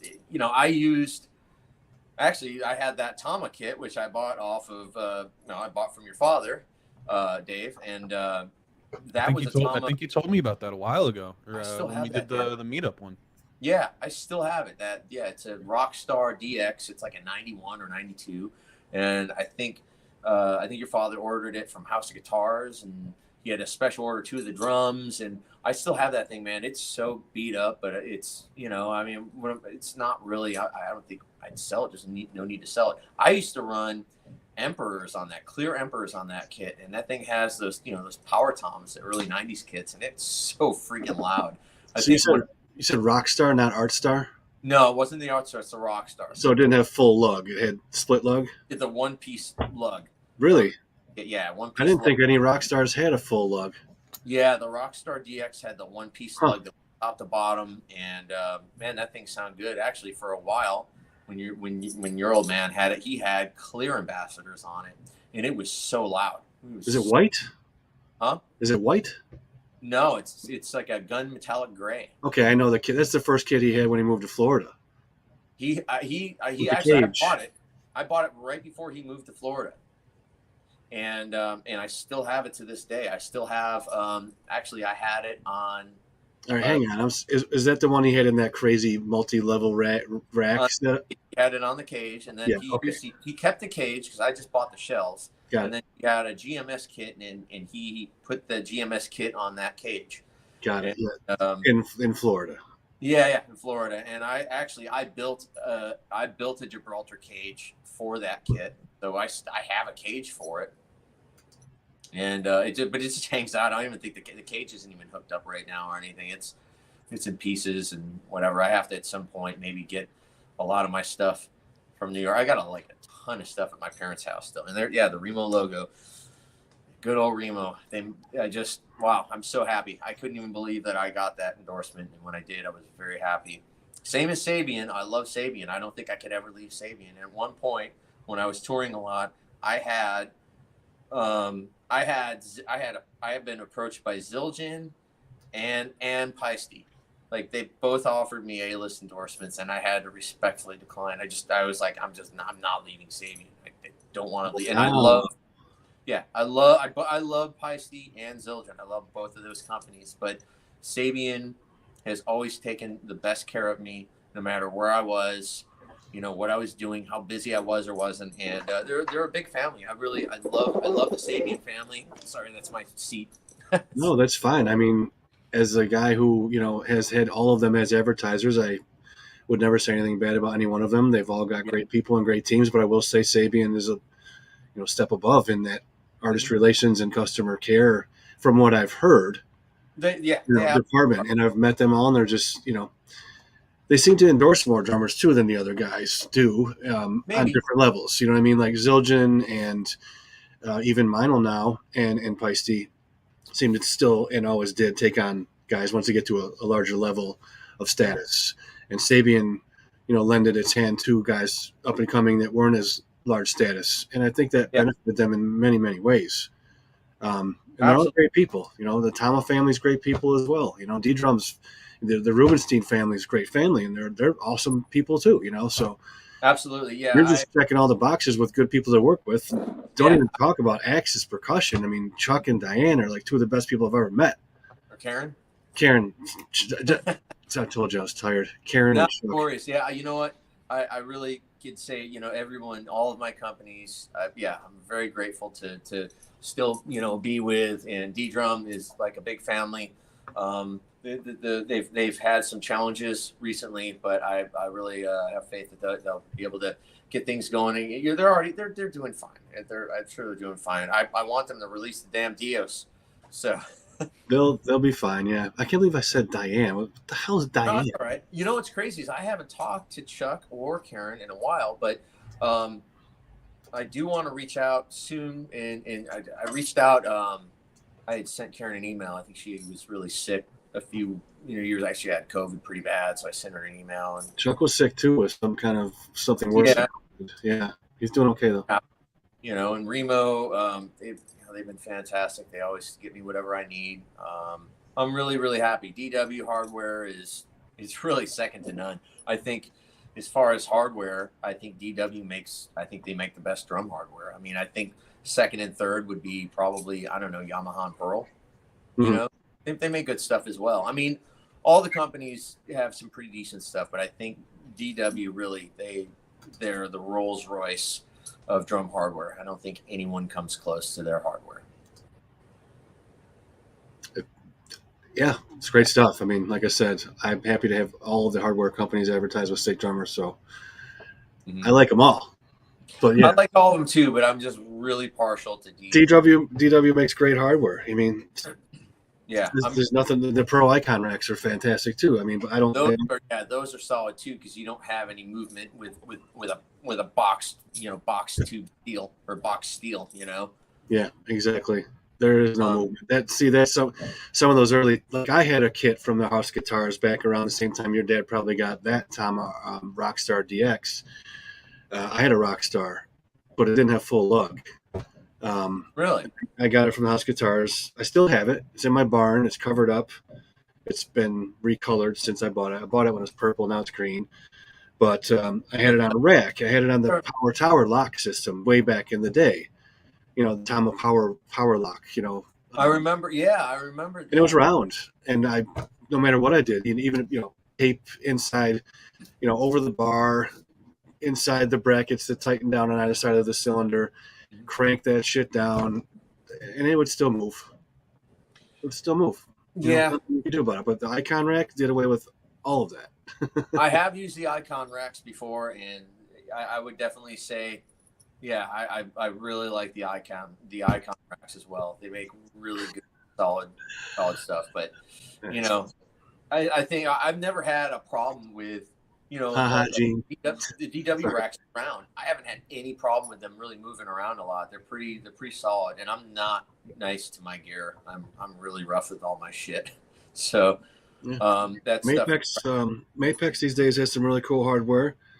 DW's got some really cool hardware. I'm sorry, D-Drum has some cool hardware that they came out with last year when I was down there in December. Have they? I haven't seen any new stuff, so I would. Yeah, it's pretty neat. Who else was the other one I was going to mention? We'll pass over it because I don't remember. I'm laughing at Jet's comment in the shed. I call my barn my shed when I'm talking to her on the phone. Why? What's it? Why do you call it a shed instead of a barn? She calls it a shed because she's from New Hampshire. Oh, okay. And I call it a barn because it's a barn. But like at night when I talk to her and I go outside and relax a little bit, you know what I mean? She's like, "Oh, Ian's on the way to the shed," Anyway, Pierce Williams said that he's going to be at that show tonight. So if you go, try and find him and say hello. He'd love to say hi to you. Yeah, you know what? I would love to try to get out there. It's just a matter if I can get out there at a reasonable time. So we'll see. I'm probably about 45 minutes from downtown LA. I live in the San Fernando Valley in a great little town called Chatsworth. Cool. And yeah, so I'm probably about 45. 50. You got plenty of time. They're not going to go on till like 10 o'clock. I would imagine there's 2 or 3 other bands. Excuse me. Actually, Derek Boyer messaged me, and I think he said they go on at 8, or doors at 8. I mean, it seems like really early. 8. Doors at 8, and then there's like 2 other bands, and then Suffocation, and then the headliner. He said that they go on at 8. Wow. Yeah, that's really early. So I don't know if I'd love to catch up with Derek. I haven't seen Derek in a few years. Well, you won't make that if they go on at 8. That's like 50 minutes from now. Yeah, I'll definitely miss the show, but maybe if I can go up there just to say hello, it'd be cool. He's one of my closest friends. I've known Derek. I've known Derek for over 20 years as well. So, well, if you want to bounce and head out and try and make it down there, I'm cool, man. I mean, we can just give us a little bit more of another roundup about what you've got coming up here in the near future, what we can look out for. Yeah. And go see your bros, man. Yeah, no worries, man. No harm, no foul. I don't mind doing a little Q&A. As far as what I'm doing right now, I do have that Pessimist album that should be out, hopefully, I don't know, sometime this year. From what I understand, it's coming along, but it's not there yet. So I have that, and then I will be out on tour with Tommy Vext. I don't know if he's going by that or Lone Wolf. We'll be doing that probably this summer or maybe in the fall. So we'll see, what becomes of that. And in the meantime, I am available for hire. So if anybody wants to hire me for anything or inquire, you can contact me through Facebook or Instagram. Instagram is TimYeung999. You can send me a message there. I'm usually pretty responsive. And well, here you go. This came in about an hour ago, and I went over it, but I'll pop it up now in case he's still on here. And he's from Chile. Cheers from Chile. I'd love to take an opportunity to ask if Tim's open for session work. Well, Fernando, there's your answer. Yes, I am available for session work. Right now, depending on where you are, the easiest way for me to do session work is if you're in Southern California or the LA area or in the United States. It's a little easier right now. But I can and may consider, traveling abroad. Right now, I think right now it's easier for me to kind of stay closer, at least within the U.S. And then tours, I don't know. I haven't really had a whole lot of offers. Actually, it's funny. I had an offer I had gotten a phone call. I think it was, when the hell was it? I think it was last year or maybe earlier this year, whenever, possibly Testament. And then they got Dave Lombardo. But that would have been a fun gig, maybe. I don't know. What's the best way to get a hold of you for someone like that looking to get in contact about even doing lessons over Skype or sending you stems and you going into a local studio and tracking because you don't do it at home? And that I could possibly do. Yeah, and Ira is I'd probably hit up Ira because he's got an entire studio at his house and he's only about 35 minutes from me. So. That would be an option as well. I'm not too savvy, but if I have scratch tracks, I could possibly do scratch tracks. It's been a minute, so it'll be nice to do have the Pessimist album come out. I can't believe I haven't really done any actual release or any albums since the Morbid Angel album. So life is, well, like John Lennon said. I'll quote John Lennon, the late great. Life is what happens when you're busy making other plans. And it's just the way it goes, man. True. Very, very true.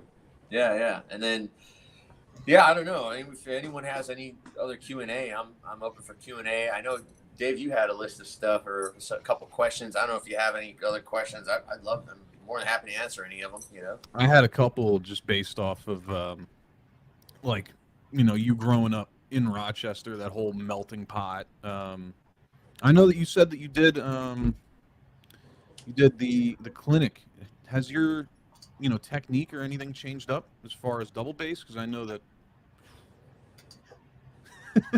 the guys get into the argument with doing doubles or just single stroke. Have you ever tried switching that up? Or you know what? I've never really messed with the doubles because I have a couple fellow drummer friends that do doubles, and their pedals are set up entirely different from playing heel up single strokes.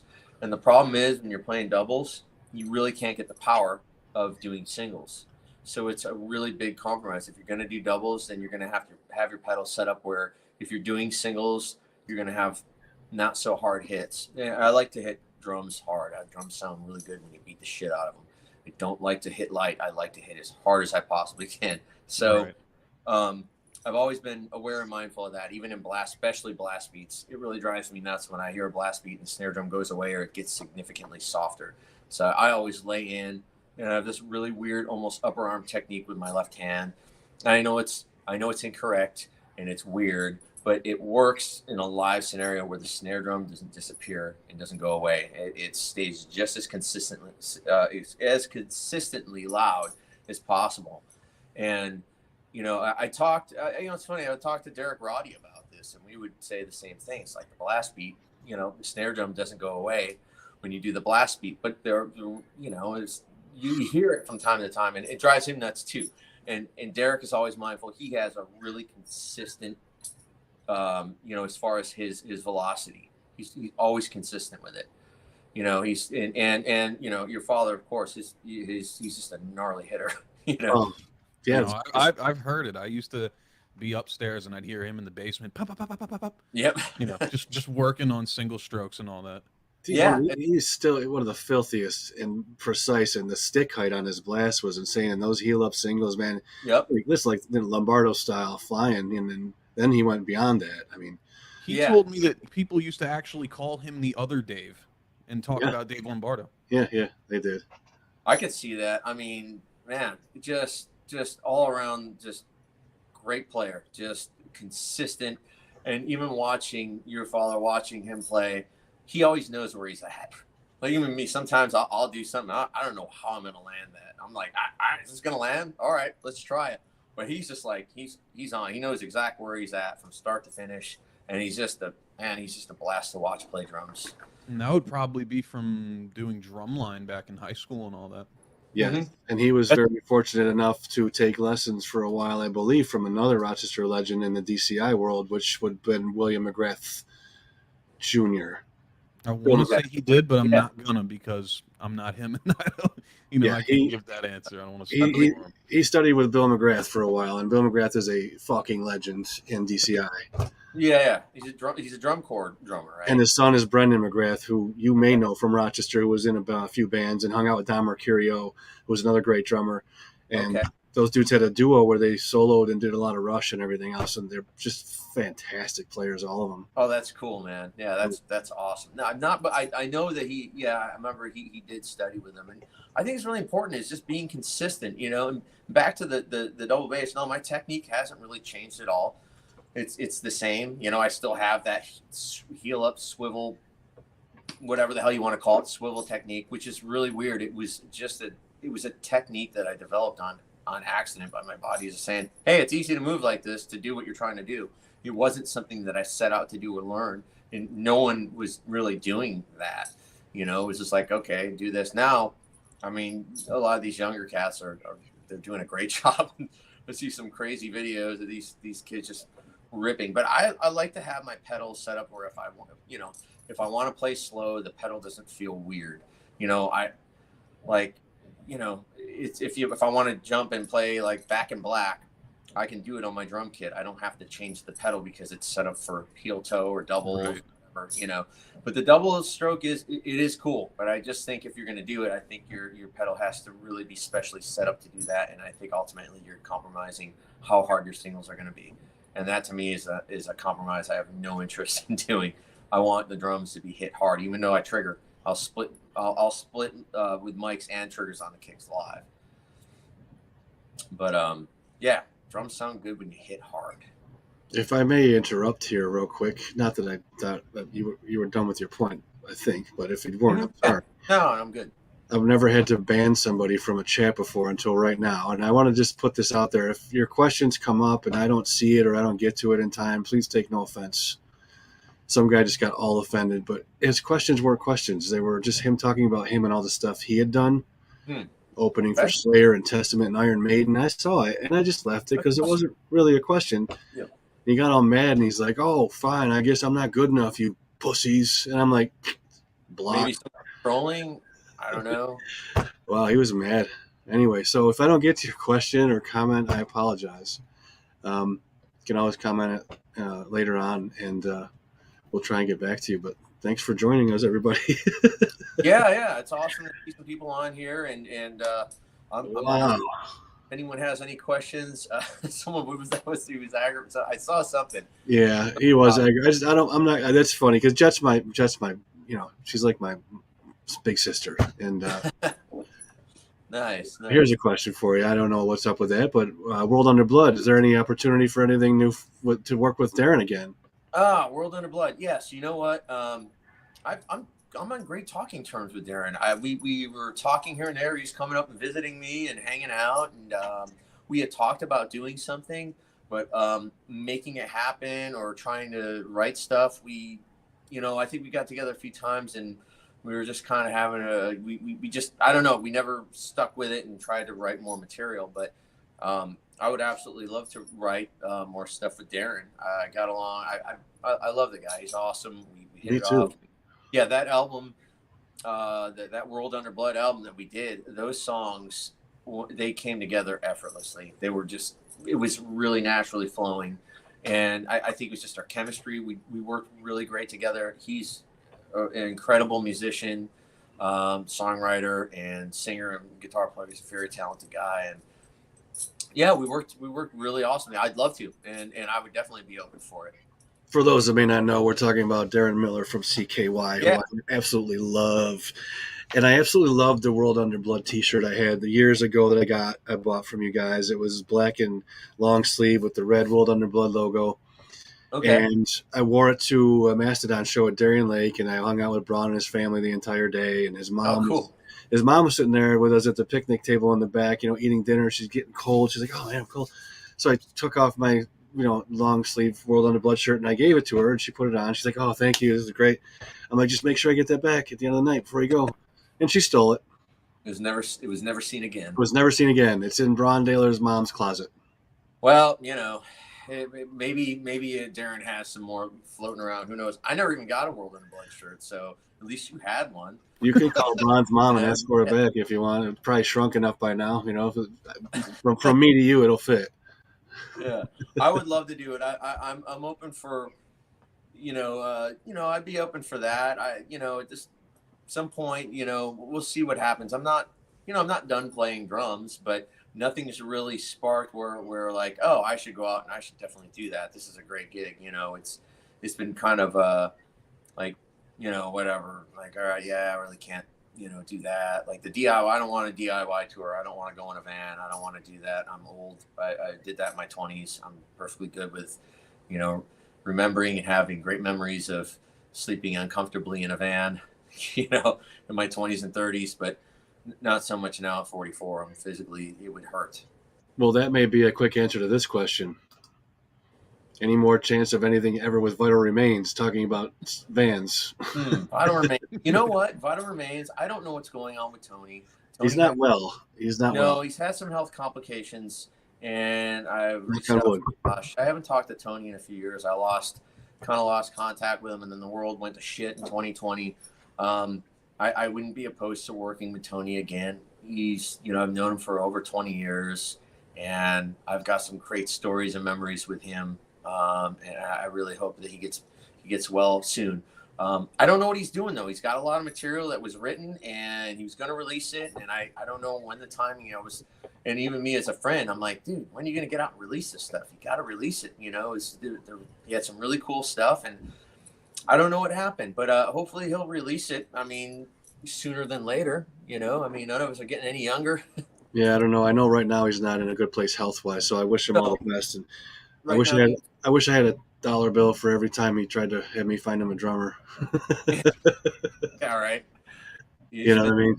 He's been at it for a while, and I hope he can get to a point where he gets healthy again, where he can focus on the things that he loves and enjoys to do. Yeah. And, yeah, it's been a minute. Last I saw him was that tour that we did together in 2018. I Am Morbid and Vital Remains are out in Europe. So. Wow. Yeah. Coming up on 6 years ago then, huh? It was a while. Yeah, I can't believe it's been that long. I mean, the time just goes by, and as we get older, it just seems to it goes by faster and faster. I mean, I can't believe I've been in California for nearly 20. I've been here March 15th, which, what the hell is that? It's 8th. Why am I even looking at my phone? I should know that it's the 8th. But March 15th will be the 19. Check the TD30. 19-year anniversary of me living here. So it's funny. I came out here. Yeah, I came out here in an Astro van and my drums and everything I could fit, and I drove out here. I didn't know anybody. Oh my God, I remember your Astro van. Now that you said that, that white Astro van I had, man, that thing was. I love it. It was like one of the best vehicles I ever had, man. I drove that thing everywhere. I lived in it for a little bit. Like I was sleeping in it here and there, and I was staying at like a squatter house. You know, it was pretty crazy, man. Like being broke and like homeless, virtually homeless, or actually homeless. It was nuts. But you know, I think when you're younger, you just got to go for it. You go and you figure it out later. And I'm really glad that I got to do the things that I did. You know, I was doing in my 20s. I think it was, you know, when I was younger, I had a lot to prove. I think I had way too much to prove, and I had way too much to show the world. I wanted to show everyone what I could do. So I would do anything, like whatever it took. You know, I got to leave everybody, my family, and move. All right, fine, fuck it. I'll go out to California. I liked California, but I don't know, something about it. I just felt like there was more opportunity out here than there was obviously in Rochester, New York. So it's a hard thing to really, it's a really hard ballsy thing to do. But when you're really dedicated to do something, especially as an entertainer, I don't care if you want to, you know, act or whatever you're trying to do, stand-up comedy, you have to kind of go where the industry is. The industry doesn't go to you. So, and there are amazing musicians in Rochester, New York, but it's tough because there's no music industry in Rochester, New York. You really have to set sail and just take off. You know? I don't want to be contradicting you or arguing with you at all, but I would agree that was right when you left. Mm-hmm. And yes, actor, musician, you know, painter, whatever it may be, then you'd have to sacrifice everything and give up everything and live for that. And when people say, well, how do you get to be a touring musician? You practice and you sacrifice. That's the answer. But to kind of jump on the other side of the fence of what you just said, I don't think that that's a requirement these days because of whether the internet is a great thing or bad thing. The internet now allows people to do it from different locations or in a lot of situations anywhere. You know what I'm saying? Which didn't exist when you made your choices. It didn't exist. I didn't have that. So you do have a valid point. There is a whole way of networking on TikTok, Instagram, Facebook, YouTube. We have all these ways to promote yourself. There's definitely a way to get you don't really have to do make the big move per se. I mean, but guys my age and older, we all come from that old school world of, you know, you want to make it, you gotta go to where it's at, you know. But you don't necessarily have to. I could have stayed in Rochester and probably networked because I still networked. I was still networking and trying to hustle. I was just really hungry. I wanted to, you know, when I did Hate Eternal, I was barely 20 years old. And I remember saying, you know, like I was telling my girlfriend about this. I have VHS tapes. I got these 15, 20-minute VHS tapes. And I had a buddy of mine with a camcorder video me. And I would give the videotapes out to every, you know, touring act that was in Rochester. I just give video to you. Imagine now if you gave someone a fucking VHS tape. They're like, the hell is this? You know, even a CD would be like, what are you giving me a CD for? No one has CD players. You know? Old man. Now everything's on a zip drive. A zip drive or a flash card or flash drive. So everyone puts you know, their resume or their promo or whatever they're doing, and they give you that. Yeah. So things have changed. It's a little QR code this big, and it pulls up all of your socials on one. Yeah, absolutely. But quite the difference. Yeah, I think those are great tools, but I also think it's never a bad thing to be where the industry is thriving. Of course not. I was not arguing that point at all. Yeah. I mean, you get to meet a lot of people, and that may lead and snowball into something phenomenal. Even being out here in LA, I made friends with people that I never thought I'm friends with Dave Weckl. How the hell did I become friends with Dave Weckl? That's insane, you know. Yeah. I met him out here, you know, and we met at artist parties and stuff like that. And actually, Dave is a cool guy, and he is also a fellow car enthusiast. So we usually don't talk drums. I never talk drums with Dave. You know, he's usually like, let's, you know, talk about something else. You know, let's talk about cars. So we usually talk about cars when we meet up. But, you know, very cool. Well, it's crazy. He was just here 2 weeks ago, and I didn't know until the night before he was here, and I had to work, and I couldn't get out. He was with some jazz trio doing this. Okay. You know, they played it at the auditorium at Hilton High School for $20, and I could. And I live in Brockport, and I missed Dave Weckl, literally right down the road from me. Never seen him before. Man, he's for $20. Yeah, I you know what? Watching him, my own ass. Watching him, huh? I should kick my own ass for that. You know? I mean, yeah. I mean, you should. I mean, if you were closer, I'd kick your ass for you. He's a lot of fun, man. He's another guy. He is like, he knows where he's at from start to finish. You know, I've never rarely ever seen him land something a little off. It's really rare. I take that one step further and say he knows where he's gonna be in a minute, like a chess player. Oh yeah, no, he's not just where he's at. Like, where is he gonna be in 30 seconds? He knows, like Gavin Harrison type, you know. Yep, they just know where they're at every minute. But I kind of like the spontaneity. Is that a word? Sure. Okay, sure, it is now. If it's not, no, it's a word. I'll watch like you know, Vinnie Colaiuta. Vinnie Colaiuta he'll roll the dice with fills. Like he'll barely land something, but it's so exciting because I'm like, holy shit, man. There's two of the big three you just named. You got Colaiuta, yep. You got Weckl, and then just throw Gad into the mix there. And there's you know, absolutely. And Gad's got such a no one sounds like him. He just, when he plays drums, you could tell it's him. You know, he enjoys every song. I got to take one lesson from him at the Eastman. Oh, really? Yeah, you said you were doing the Eastman, and I forget the name of the instructor you had, but I knew who he was. Mm-hmm. And I also took like 3 months from Dave Mancini Jr., and Steve Gadd was in there one day visiting Mancini Jr., and he sat me down for like 20, 30 minutes and gave me a lesson on that shuffle. That's really cool, man. That is awesome. To see him play it was like, fuck. I mean, you know, the Bernard version, but they transformed into the Gadd version. You know what I mean? Yeah. The Purdy into the Gadd. I mean, it was so awesome. Sorry, I didn't mean to interrupt your point. No, man, that's awesome. I love hearing, you know, like there are some drummers that, I mean, in today's day, it's hard to keep track of how many amazing drummers there are out there. I do my best, and I'll geek out on YouTube sometimes at night and, you know, go down the rabbit hole and watch some cool drum cam stuff. But there are a few of the essential guys, and those three guys are the essentials. You know, they're like, I don't care who you are. If you're a drummer, you listen to at least one of those three guys. At least one of them, yeah. You know? Yep. You know, Steve Gadd said something to me that day that I'll never forget. And it was, quote unquote, the best drumming is knowing when not to drum. Yeah, I mean, there's truth to just playing, not overplaying, and playing for the song. Exactly. Yeah. For the piece. Playing for the song is exactly what that quote means. Yes, it was. Yeah. He said another quote. What the heck was it? If you can play the cymbals, you can play the drums, which I liked because it reminded me of Dave Dave Sr. I always thought he played the cymbals like drums. You know what I mean? He had a lot of really cool stuff that he did when he was in Disgorged.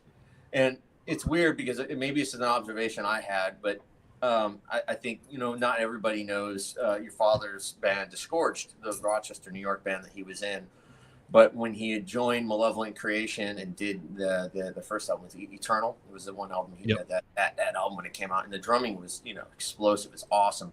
But it was his approach was much more simplified than the Disgorged stuff. He was really, there was a lot of cool creative stuff that he did with Disgorged, and so I think when he had joined Malevolent, I think they simplified him down a little bit more to play for what was appropriate for those songs. But sure, ferocious drumming nonetheless. I love that album. I still love it. I mean, shit, World Under Blood. We covered one of the songs. It was Alliance of War. Is that the one song we did? I think that's it. You know, I've never seen or even heard any of the stuff that my dad did with Disgorged. I don't think I've ever heard it. Nope. Really? Oh, man. But I have a flyer that was printed out of him with Disgorged. but I don't have any of the music. I've never heard it. I'll find you a link after this interview. I know there's one on YouTube that I've seen before.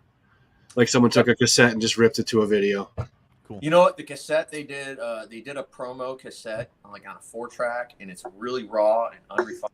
Like they just put a cassette tape there and played it live. Yeah. It is ripping. It is like unbelievably badass. That's the cassette I'm talking about. I think Diane White recorded it for them. Okay, well, it sounds amazing nonetheless. Man, I haven't heard her in forever, but I think her and Adam are still together. We're friends on Facebook. Yep. It's weird. I haven't talked to a lot of my friends, and I feel weird reaching out to people like, hey, what the hell do I say?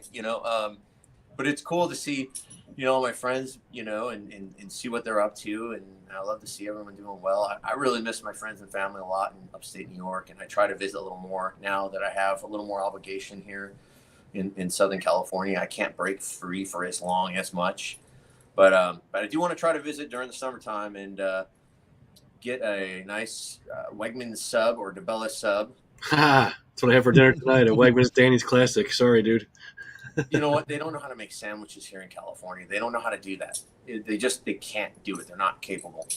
Unless there's an avocado on it, or that's just like the meat's like half. Like there's an Italian deli down the street from my where I live, and a guy's East Coast New Yorker, and he made. I bought a sandwich, like a sub, and I got it. I'm like, what is this? This isn't a sub. This is like, what the hell is this? Is nothing. It was really just minuscule meat. I mean, like if you get a real, there's like that much meat, on a turkey turkey sub, and the thing is like this big. I mean, it's humongous. It's ridiculous. That and Ricky's on Long Pond.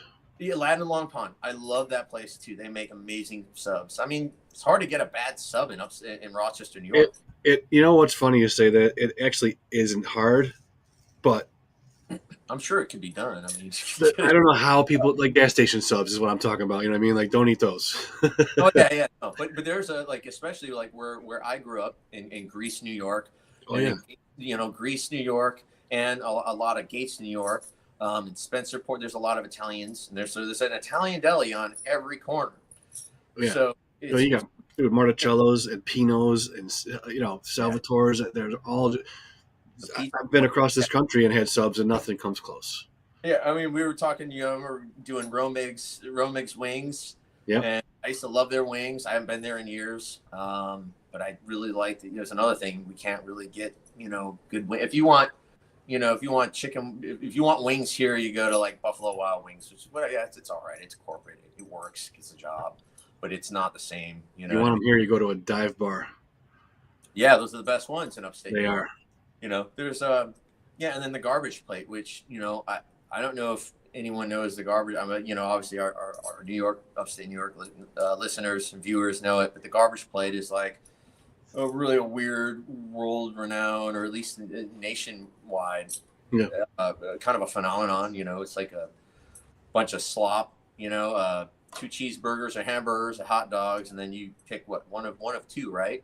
Well, you could have beans, you could have mac salad, you could have French fries or home fries. Home fries. So I would always do heavy mac and home fries, 2 burgers with everything, no mustard. Onions, weird hot sauce, that meat-based hot sauce. It's almost kind of sweet. There's almost like cinnamon or nutmeg in it. There is cinnamon in it.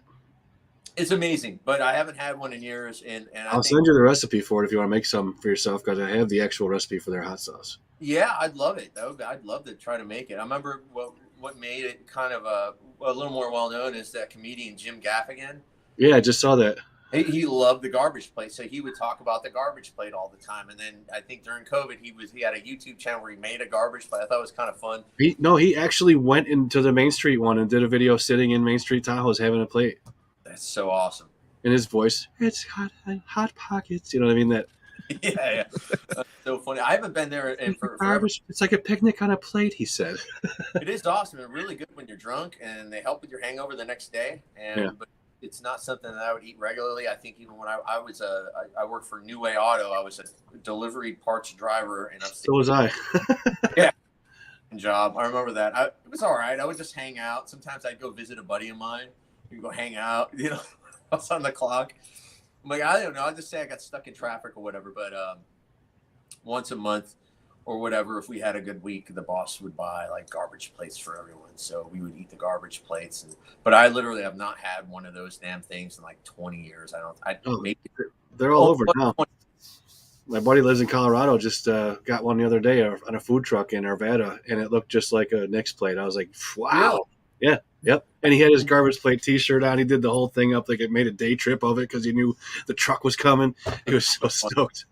It's weird. Rochester's got some weird quirks. It's that, and then you got, your pop. Everyone says pop. It's weird. It's soda here. And then the white hot dogs, white hots. It's another weird one. Yeah, I don't like those. Jenny Light, which I actually miss getting Jenny Light. I like Jenny Light beer. Which is that what you got, Jenny Light? That's awesome. No, this is soda water. Oh, it's soda water. All right. Well, I like, every time I go into town, I usually have a Jenny Light. Pop water. You don't like the bats.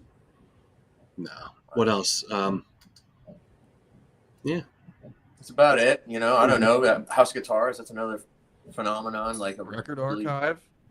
Archive, yeah. And then Mount Hope Cemetery, I actually visited there. I was actually in Rochester this summer briefly for like a couple days, and I had to leave. So I didn't really reach out and see anybody. But, there is some interesting stuff there. I think that there sure is. Yeah.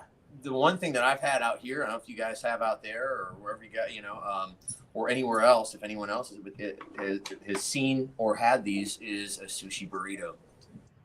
I've seen them. They're amazing. So those are awesome. Rain and Bozio. What is it exactly? Because I've never even heard of one. It's a burrito filled with, they wrap it with the seaweed paper. I mean, it's with rice, with whatever meat, salmon, or spicy tuna. They put veggies in there. They have special sauce, whatever in there. It's a big. So it's literally a burrito made of sushi. It's a burrito. Yeah. It's this big, and it comes in two pieces. They're like $15 at this food truck that I go. It's called Kimbab Rex, and that food truck is usually in Burbank, or it'll be in Granada Hills or somewhere. Food trucks are a big thing here in Southern California, and they're like gaining a lot of popularity. Where they even have like food truck like meats where there's a whole bunch of them, like but that one in particular is really cool. I think there are some restaurants that make them, but yeah, it's like stuffed with rice and fish, and you can dip it in, or I would get the sushi or I get the soy sauce with the wasabi and just pour it onto the burrito. But wrapped in the kombu, I believe it's called. It's so good. I could eat one right now. I can taste it. Dude, Renan Bozio has a Twitch channel, and for his birthday the other day, he did like a 12-hour or whatever hour streamathon. So he played for a few hours, and then he took everybody with him on his camera and went to this restaurant, and he had one of those sushi burritos on camera. So I know exactly what I shit you not. He sat there, and aside from the burrito and a couple other things, he ate 78 pieces of sushi and sashimi. 78 in one fucking sitting without throwing up. Then he went and played drums for 3 more hours. Holy cow. It was enough. Well, his dad was probably like that when his dad was younger, because he's kind of tall. He's not a big kid. No, he's my height. He's kind of skinny, isn't he? He was. He's been working out, and he's a little bigger than before. But yeah, he's still he's skinny, but he's not Mr. Salty or anymore. He's got some bones and some weight to him. Good stuff. Yeah, I haven't seen. I don't know how someone eats that much. Anybody? 78 pieces of sashimi and sushi, then the burrito, then something else, and a little dessert and a couple beers. I'm like, wow. Well, he's probably in his 20s or 30s, probably in his 30s. I think it was his 30th birthday. Yeah, he's got to be. As I met him, I think he was like 19 or 20. I don't even think he was like in his 20s when I met him. I think he was 19 or 20 when I met him. Yeah. Well, you eat a lot. I mean, I still eat a good amount. I don't know if I can eat 78 pieces of sushi. I'd gladly try. There's no way. People that are able to eat tons of food, like with no problem. Yeah, some people just put it down. Remember that like skinny Japanese kid that was doing all that hot dog eating contest? That's funny. I called Rainen that name on that Twitch broadcast. I'm like, talking about. I'm like, you're the Kobayashi of sushi, bro. That's the dude. Yeah. Yeah. Yeah, gross. Well, that and being active and moving around, you'll eat more, you burn more calories. If I play a ton. Like even on tour, man, I get really hungry. I'll eat before we I have to eat like a couple hours before we play a show, before showtime.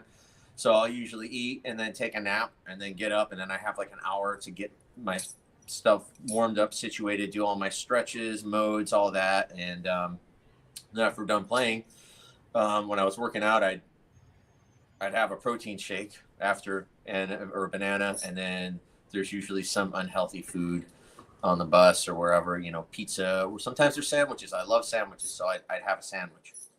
I want to say there was a study done, I don't know, something maybe like 10 years ago, and it was speculated that drummers, specifically like extreme drummers, burn about 1,000 to 2,000 calories just in one set. Yeah, that sounds about right.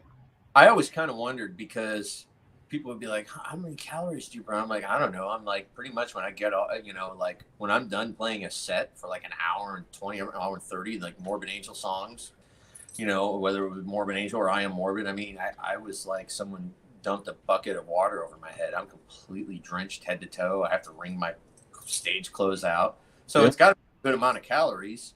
I can tell Dave's Googling it right now. Yeah. But an hour-long performance can burn up to 1,000 calories. Yep. Yeah. I mean, that's like AC/DC. That's half of your required calorie intake for the average adult male. I think the average adult male should take in 2,000 to 2,500 calories a day, correct? Yep. So maybe 3,000. What's that? Maybe 3,000. Maybe 3. Yeah, depending on how big you are. You right. May or well, for me, yeah. Oh, 2,000 is an average diet, though. Yes. I guess so. I mean, sometimes it's weird if I'm working or I'm just busy. I forget. Like I don't have to. I don't want to sit and eat a big meal. So sometimes I may not even take 2,000. Some days I'll definitely do over. I work for a company that designs packaging for protein. So, like if you're a protein user, some of the protein you've taken in your life, I guarantee that we designed. Half of awesome. If you walk into a GNC, half of the products in there are studio designed. So, Okay. Yeah, I was never picky with what I would. Sometimes I used the GNC brand, whatever would be on sale, whatever whey protein. I wasn't really over like I gotta get. I wasn't like Mr. Supplements. I knew I'd want to take in X amount of protein per day, and I'd want to hydrate, and then I would just be mindful of my workouts. Working out's tricky though too, because when you can get your body to a certain size, and then after that, if you want to create mass or bulk, it's a lot of work. You have to change and trick your body all kinds of ways, including your diet, your workout. It gets really, it's a bit much. It is. And I work for the company, and it's my bread and butter because I'm a project manager. But if you eat right and exercise, you typically, well, not typically, it's the wrong word, but you really don't need proteins and, all those supplements you see in a GNC. If you, it's good for bodybuilders and everything else. Don't get me wrong, but it's so popular now. I can't believe it. Everything's like protein this, protein candy bar, protein everything. You don't need it if you eat right and exercise and sleep. Protein chips. There's protein everything, dude. Yeah, there really is, and it's like, it could be a little overwhelming. That's why you could go crazy trying to research what what would work for you. Yeah. And even, anything, everything's like that. It doesn't matter what you're trying to get. Even if you go on Amazon, if you're trying to get something, there's like 30 different options, and it's overwhelming. So it's just like, I don't know. I'm a big fan of less is more. If you're really trying to bulk up or do something, you're trying to look like Dwayne Johnson, then supplements definitely help. that guy takes 4,000 calories a day, or I think maybe 4,500 calories a day. That's his diet. And that's more than proteins. We're talking at that point, he's doing proteins and creatines. Oh yeah, and he's doing supermass gainers, and he's pre-workouts and post. It's a whole family of products that he's taking daily, and it's expensive AF. You know what I mean? No, it's a lot of money. Whenever I see someone with that type of physique, I always admire it, because it's a lot of money and a lot of dedication to have a body that looks like that. And you have to it's constant upkeep, and it's nuts. I've had friends that did that, that would bodybuild, and, they would set their alarms for 5 a.m. to take a protein shake. They'll be doing 12 hours in the gym a week at least. Yeah. I had a friend of mine, we go to lunch, and he'd have a baggie of chicken, like sliced up chicken to add to the. Like, I'm really, dude. They don't have enough chicken. All right, it's kind of funny. I never got to that, but I think as a drummer, you don't want to be overly bulky because then that will ultimately have a little effect on how you're playing. Being a drummer, it's such a physically demanding instrument that I think a lot of drummers, our bodies just kind of we get the physique that is that we need to do our job to however we're playing. Yeah. So your body morphs into whatever needs to be done to do what you're trying to do, I guess. It's definitely great cardio. There's a couple products on the market now that are great too for hydration and electrolyte replenishment. Not Gatorade, but others. Not that there's anything wrong with Gatorade. But, I just old-fashioned H2O. Yeah, water. H2O is good, but there are a couple others now. One of them's Tap Out, and it's got everything. It's actually pretty awesome. It's not just a drink; it's a functional beverage, and it's awesome for replenishing yourself, especially after doing something like drumming. As far as micronutrients and electrolytes go, it's really pretty good. It's come a long way. Does it have what plants crave? Now we're gonna have to watch that movie later. I know you're gonna have to watch Idiocracy later, but I think it's good. I mean, on tour, I drink a ton of water. I mean, on tour, I'll average like a gallon of water a day. That's the target right there. Easily, and you have to hydrate. When I was younger touring, I didn't understand that too much, and I had to learn there was a lot of trial and error. You get cramps, you cramp up, all kinds of weird stuff. If you're a drummer and you're an extreme metal drummer, or if you're a drummer that's playing rock or something that's really physically demanding, it's really important for you to drink as much water possible before you get on stage and while you're on stage. And I think that's a thing that's overlooked between maybe some of these younger cats. I don't know. As you get older, I think it's more essential because you don't have a 24-year-old limbs, But we always had Pedialyte. Yeah, we drink. Yep. As you get older, you get smarter. You just have to be smarter. You got to drink more water. Like to quote John Longstreth on our first interview ever we did, you got to drink more water. Can't eat fast food maybe once in a while. You get more sleep. Yeah. You can continue to perform, maybe not the level that you did it when you were 23, but you can definitely have a drumming career into your 50s and 60s and even 70s, as we've seen. Like guys like Durst Maxwell, who played with Hendrix, he drummed on Devin Townsend's Kai record when he was like 74, stuff like that. You just got to be smarter. You do. It's about taking care of your asset. Your most valuable asset in life is your body. So you really have to take care and be mindful of things as you get older. I mean, I take vitamins and supplements. I'm in my 40s, and there are just certain things that don't feel like they used to feel. I've got some toe problems over the year wearing flat-footed, Converse Chuck All-Stars. So now I have these Swiss-made On Cloud hiking boot things. They're really cool. They're comfortable, but I do kind of worry about, in the future of stuff like, glucosamine, these are, certain things that are good to have. I think certain foods can also affect your body depending, everyone's body's a little different. But I was told that flat meat has a lot of nitrates in it and preservatives and can sometimes cause inflammation in your muscles and stuff like that. And this is a really weird thing because everyone that's toured, what do you get every day? You get a deli tray. There's always deli tray. There's always sandwiches. So avoiding that type of food is really hard because it's so available. There were times when I did the Covenant anniversary tour for Morbid Angel in 2013. A lot of people didn't know this, but I was in chronic pain. I had tendonitis in my right hand. Right here was extremely inflamed, and I was taking about 1,200 milligrams of ibuprofen a day to play. That'll mess up your stomach bad. Yeah, and then you add, a lot of alcohol, so you add that to it as well. I think the only thing that may have helped is a lot of water. I was constantly drinking water, but it's weird if you drink too much water. When I was home, not on tour, I was drinking the same amount, and I felt like, I drink coffee in the morning, and I'd smell like my piss smelled like urine, like it smelled like coffee. And I guess what happens if you drink too much water, you're not as active your kidneys won't filter properly because you're flushing so much fluid to operate. So, so I had to cut back. So now I drink 64 ounces of water a day. I have this thing I try to keep filled. I fill it twice a day.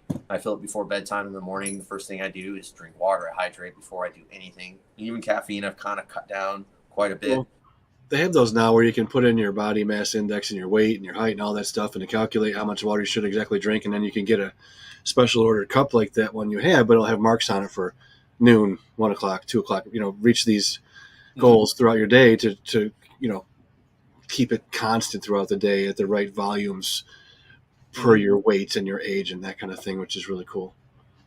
Yeah, it's really, that's awesome. All this technology and these apps. Just be careful. That's without a warning, though, because if you drink too much water, it can kill you. Do not do that. There's those contests that they have. Like sometimes you'll have to hold your hand on a car the longest to see who gets the car. The last person touching. Or I've heard stories. How much water can you drink and win this car? And some woman a few years back, she I don't know how the fuck she did it, but within an hour or so, she was on her 6th gallon of water and it killed her. She died. So how the hell can I couldn't drink 6 gallons of anything in one day. Yeah, I don't know. That is your bloodstream. She must have been okay. See. Yeah, I would always, knock on wood. Yeah, maximum amount of water I've taken in a day is like a gallon, maybe a little over a gallon, but that's me doing like cardio for an hour and a half on stage playing drums. So most of that you're sweating it out and you're replenishing it when you're on stage with whatever water. And I hate cold water. That's my one really weird peeve is cold water. And I think I'm probably not the only drummer that can vouch that cold water is the worst thing you can have on stage. You will cramp up. You'll have all kinds of issues. Your body is heated up and you're putting cold liquid in it, and which is probably not too healthy either. Shocking your system like that. Everything's heated up and you're throwing freezing cold water down it. It's true. It's true. It's not good. My wife is a yoga instructor. Not that qualifies her to talk about water, but in my mind it does. And she only drinks room temperature water, and there's a reason for it. The way it interacts with their body. You know what I mean? Cold water in her mind is bad for people. It's not bad like alcohol bad or anything like that, but if you're going to drink water on a regular basis, she always says room temperature water is better for your body to be recepted than absolutely. I you know what, I think she's right on that. And but there's a lot of there's a lot of with the internet you can research and see what works for you. But I think I would always recommend anyone to just listen to your body. If your body doesn't like something, it'll tell you it doesn't like it, and then you go from there and readjust. So like for instance the hand ordeal with the Covenant tour, I was in extreme pain, and I was told that wheat is an inflammatory, so I had to stay away from wheat, which is really hard because I like carbs. I like gluten is in general, and inflammation is the killer. You know what I mean? That's the thing you got to watch out for in general. Yeah. So when you're stress and inflammation causes most of our illnesses. You know what I mean? Mm-hmm. Not that I'm a doctor. Well, no, but you can. Disclaimer. We're aware of certain things. I mean, I'm not a doctor, but I know smoking cigarettes is probably not too good for you, and having a piece of fruit, fresh off of a tree is probably better than having a hot pocket. So there's just certain things that I think would be obvious, but ultimately, you listen to your body. Your body. Jim Gaffigan would argue that point. Yeah, what's that? Jim Gaffigan would argue on that hot pocket thing. Yeah, I know, right? There's in my backyard, I got a bunch of citrus trees here. I have a grapefruit tree, so I had a grapefruit today. I didn't, it was kind of neat. Pick it off a tree and eat it. So that's kind of fun. And I'm not good with fruits and vegetables. I don't like having them. They're just, what it is they don't have. I'll get something at the grocery store, and then it's got such a small shelf life. It just goes in the trash. Yeah, that's awful. You got to get better. Join a co-op or something with some other people and go in on your fruits and vegetables from a farm. They'll taste better. They're better for you. You'll want to eat them. I can give you some great recipes. I'm sure your girlfriend could too. Well, I see a lot of your videos or your photos that you put up on Facebook, so I always like that. I like to cook at home as well. And I do get stuff. If I know I'm going to make a certain dish, I just go to the store and I buy the stuff that day. There's a Trader Joe's like not even a mile from my house. So I go to that and I can get whatever the hell I want. Or, there's a lot of other shopping, options here as well. So, Nice. yeah, it's definitely, I don't know. I like cooking at home. It's kind of fun. And then during COVID, I mean, I think everyone just learned some more more homebody skills. I definitely refined my cooking skills those last over a year. We were making all kinds of crazy stuff. So nice. I love Yeah, it. I started a farm during COVID. You started a farm? Yeah, in my backyard, I started a little garden, kind of. Had No kidding. peppers, we had habaneros, jalapenos, and I didn't even know that jalapenos eventually ripened and turned red, which was I did not new know to that. me. And we had, tomatoes. I didn't have any scarecrows up because the birds would come down and eat the tomatoes, so we only had little baby tomatoes. But yeah, I can 100% attest to what Ian said. You will eat what you garden or anything. If you grow it, you will almost 100% eat it. Yeah, you know what?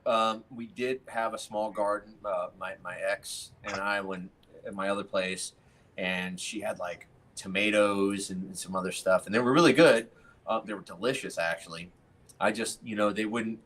We would eat them quicker than they would grow. But my neighbors, they had a whole farm. They would have all kinds of extra stuff, and they'd always give me their extra stuff. They had the best neighbors, man.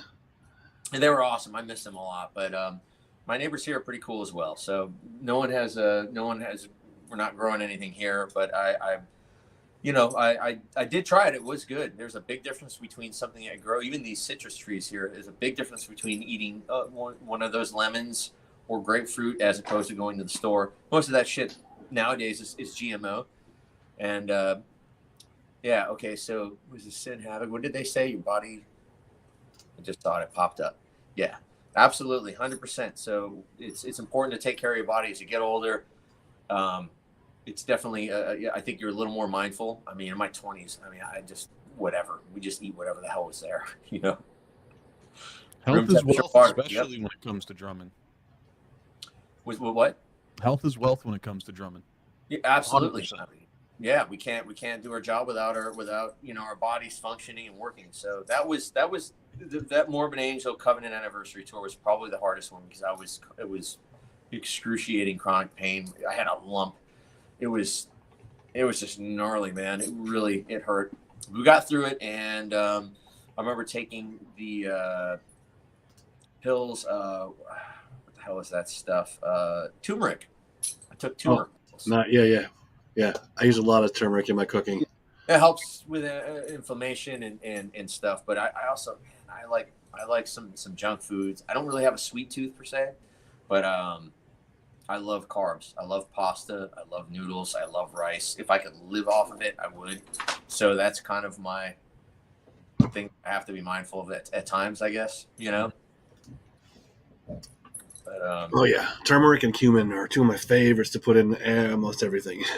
Cumin's good, but the problem is if you put too much cumin in, it's overbearing. I usually use it with chicken soup or whatever. So when you have a bunch of soup recipes, so you should, if you can, I can get some recipes off of you. Yeah, absolutely. Yeah, cumin's good for lots of things. I don't know how to say this without sounding weird, but for guys who have issues downstairs, eat more cumin.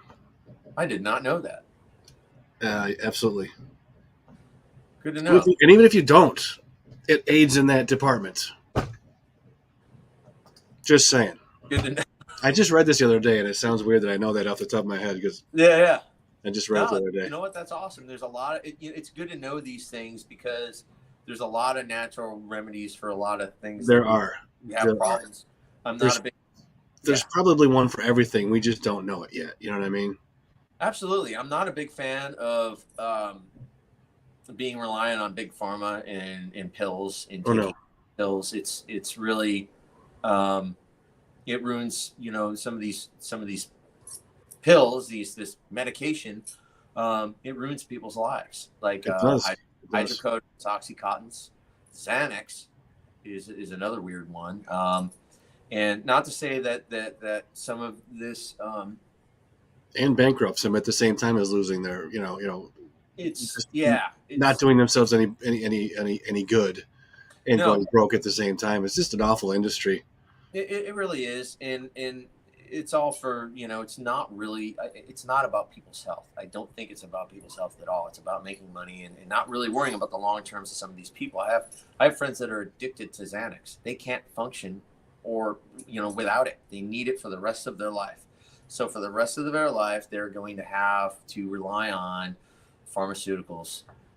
It's horrible. No, it sucks. It's awful. And all these kids on this different Ritalins and everything, and all they really, in my opinion, there's other ways to solve those issues. And I don't think all the kids that are on those drugs really need them. I think it's just a way to,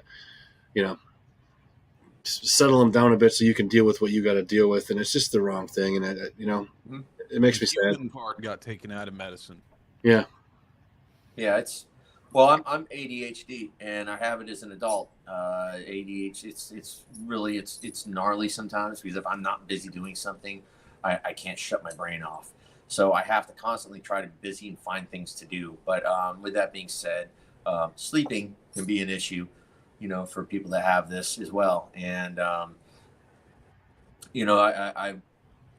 remember trying, I had Xanax before. We would do it before. I remember I did a tour with Vital Remains and I had Xanax and I used it the whole tour. And it was only like a 4-week run, but I started to feel kind of dependent on it. So I just stopped taking it. It kind of weirded me out. Not to say that once in a while, like Europe is one place on this planet where I have the hardest time trying to adapt as far as the time change. It really throws me off. So, the best way to adapt is to just stay up when you're there. Like when you get there, stay up until it's time to go to bed. Sometimes a glass of wine or 2 or 3 will help, or a cocktail that might help fall asleep as well. Or, sometimes there's Ambien does work. I've tried Ambien as well, but it works really good. And then that's another drug. If you become reliant on it to sleep, you're going to have problems in the long run of your life. Oxycontin, hydrocodones are horrible. People rely on I'm in pain. Okay, well, you can just get it resolved instead of having to pop a pill for it to go away. If I may interrupt, in no way, shape, or form does Sick Drummer Magazine advise anyone to take any medications without prior consultation with their physician. Thank you. Weird, man. All these weird pills that if you have something, take a pill. Like, oh, you have this, take this, and then the list of the adverse effects are worse than the initial thing you're dealing with. Exactly. Doesn't make sense. And then a few years later, there'll be a lawsuit for that pill. Did you take blah blah blah and blah blah blah? You may be entitled to compensation. The treatments are worse than the disease, man. It's so sad. It's weird. Remember the whole low T thing? Remember? I suffer from low T. I'm like a new hip hop guy. Like, oh yeah, I haven't heard his stuff yet, but it's low T. I'll look him up. Like, if you're low testosterone, lift some weights. Eat broccoli. I don't know. Have there are things that can boost your testosterone. Yeah, put a couple cumin seeds in a cup of coffee. If you're sitting in a cubicle for 9 hours a day, your testosterone is going to go down. And then when we hit our 40s, men hit our 40s, we lose testosterone. So it goes down. So the only way to build it up is work out, lift a weight, go jogging, ride a bike. Yeah, exactly. Stay active. You know what I mean? A resting body wants to tend to rest, and an active body wants to stay active. It's in our nature, and it's in our it's just within us. In our DNA. So if you sit around and do nothing, your body's going to get used to that, and that's what's you're going to want to do that. But absolutely. If you stay active and try and do something active every day, your body's going to want that, and it's going to make you do it without. It'll become involuntary at that point. Yeah, totally. And luckily for drummers. We're blessed with having an instrument that is very physically demanding. So it doesn't matter what genre or subgenre of music you're playing. If you're playing drums, you're burning more calories than, let's say, the guitar player or bass player. You're moving more, so that's good. It's nice. Unfortunately, drummers, we all have ugly hands and gig butt, so that's probably the disadvantage of being a drummer. It's gig butt. Gig butt. That's funny. Oh yeah, no, it's a real thing. But we're right around the 2-hour mark here. Are you going to try and make it down to that show? Yeah, I might try to make it out, or maybe just get some food here in a little bit. We'll see. I'd like to try to make it out, but I had a great time. If anyone has any questions before we wrap up here, I'm more than happy to answer whatever, or anyone else wants to answer whatever else. It's we could do that, and and if not, it was really fun having this. This was a great time, man. Nice. Yeah. Well, while we're waiting to see if anything else pops in, we've known each other, like I said, for 35 years almost at this point. Yeah, it's crazy. Thank you very much, man. I love you, brother, and I appreciate you coming on here. Love you too, man. Yeah. I wish you the best with keep us posted on what's going on with Vexed. Yeah, absolutely. Anything else? Yeah, any updates? I'll post on Instagram, Facebook. I'm not too great with posting on Facebook. I try not to post on there a whole lot. Sure. It's weird shit. But Instagram, I usually try to. I'm not the best on social media, but I'm doing my best. I even did a thing on both pages for this tonight. So I saw that. Thank you. And I will list all of your links in the description of the video that's going to be on YouTube, like you asked earlier. Yes, it will be there. Yeah, I'll add that all in. Anything you want me to list as far as any bands or projects, I'll list your endorsements. Just let me know what you want. Shoot me a message. Okay. And Dave, thank you so much. Yeah, thanks, Dave, for coming on here and being part of this. It was an honor, and it was a pleasure to be on here. Thank you, man. Likewise, it was really awesome to talk with all you, and then have your a couple of the questions you had for me and stuff. It was a really awesome time. 25 years ago. I mean, you unfortunately weren't there, but I had great memories growing up in upstate New York and in Rochester, and I'm really, really happy and honored to have been in the scene with your father, Dave Weckl Sr. and Bron Daler, both phenomenal drummers. It was amazing to be able to be part. We were all part of that local scene at that time. It's really, really awesome. That's why I explained on the first interview, man. That's where all this came from. That's why Stick Drummer exists, is because I knew you three guys. Yeah. Good stuff, man. Really, why the Stick Drummer wouldn't exist if I never met you three guys. Well, I'm honored on that, man. I can't believe we've known each other over 30 years, but it's fucking insanity. Yeah. Well, we will do when I get in town, man. We'll have a Jenny Light and maybe a garbage plate. How's that? And some ice cold water. Ice cold water. Well, you can have your ice cold. I'm gonna have my room temperature water even during the summer because I'm weird. And hey, there's one more question. We might as well, because I appreciate everybody that's been on here as well. Thank you for joining us. Thank you for your comments. Thank you for hanging out the entire time. Tim, this is from Stefan. Who's your all-time favorite drummer or biggest influence, is what he's asking.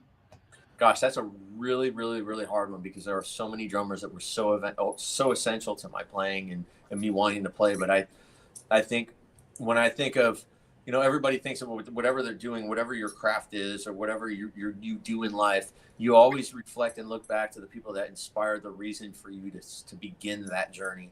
And I think that is a really important one to me. And I think if I had to narrow it down, it would be a handful, because it wasn't just one. I think it would be John Bonham, Bill Ward, Charlie Benante, Pete Sandoval, Gene Hoglan.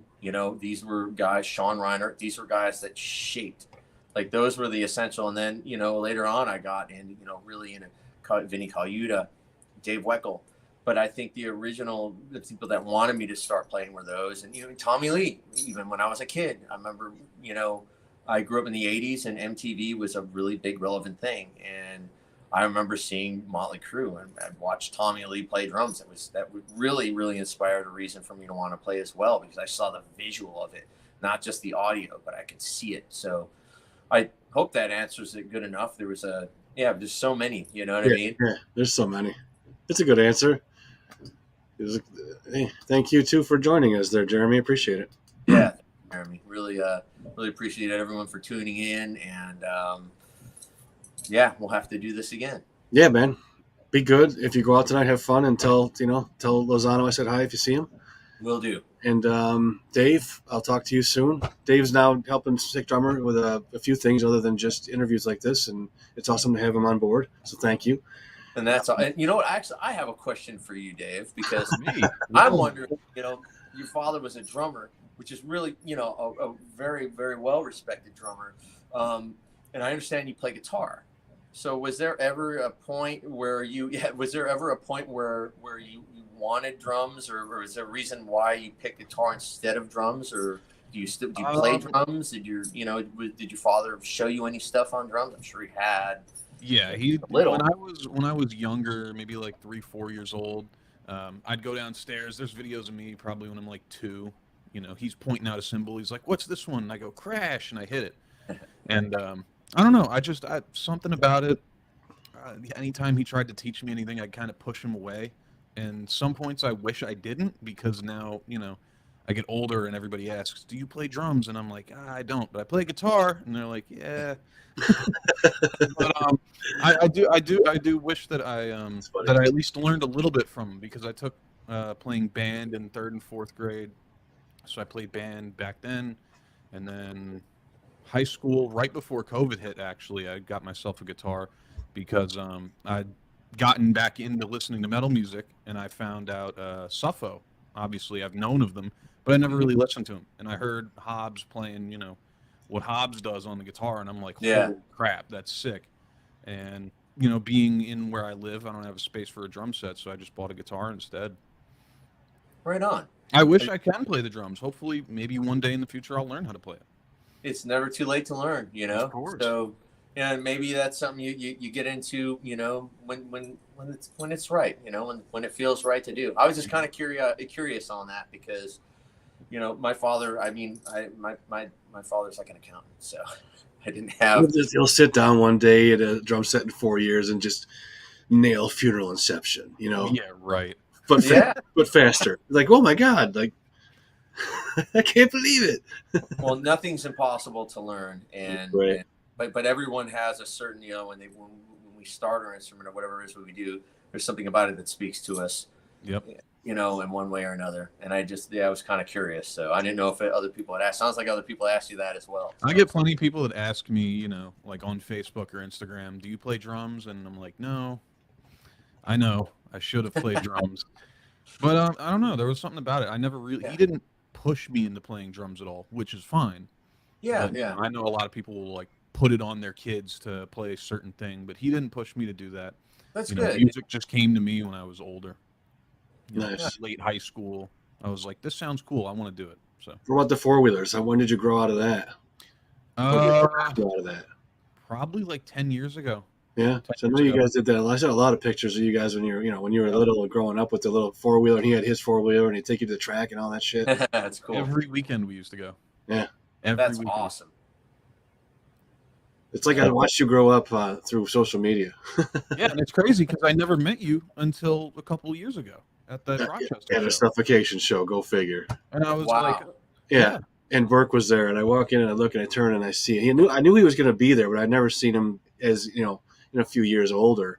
I've seen him in pictures of him since he was 2, but I just turned around and I'm like, oh, that's him. And then he started talking. I'm like, oh my God, you sound just like your dad at 19. You know what I mean? Yeah. Yeah, you kind of sound like that actually happened before. I called my grandpa and I was saying, just calling to say hi, and he was like, "Oh, hey Dave, how's it going?" Whatever. And I'm like, "Grandpa, it's me. I'm not Dad." You sound just like him. That's awesome. I think I remember seeing it. Maybe it was like MySpace days. I think I saw photos of you when you were a kid. I think Dave was on there. It was one of the social media, and yeah, you're little. I think I do remember seeing a photo of you on a drum kit or whatnot. But that's cool that your father just kind of left it up to you to find what worked for you, what spoke to you.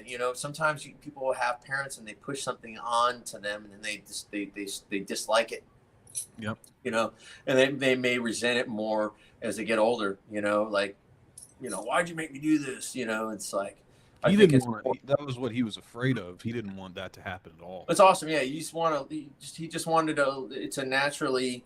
You just find what works for you, what speaks to you, what your calling is, or what you enjoy doing. Oh, it's weird. There's a random cat that just walked by. Sorry, caught me off guard. But yeah, that's a great thing. I think it's an essential thing for a parent is to kind of let your kid find themselves. Yeah. Help give them guidance. But if they're not into it, they're not into it.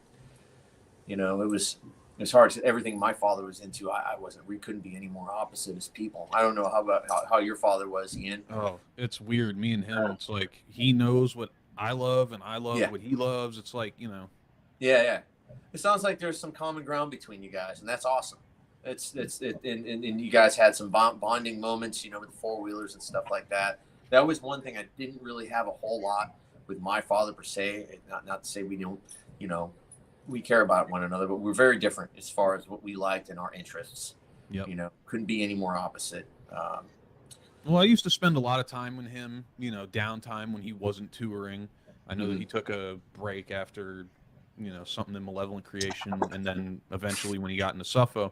So anytime he was home, I was pretty much just hanging out with him, you know, because I know that he was going to leave at some point to go for tour.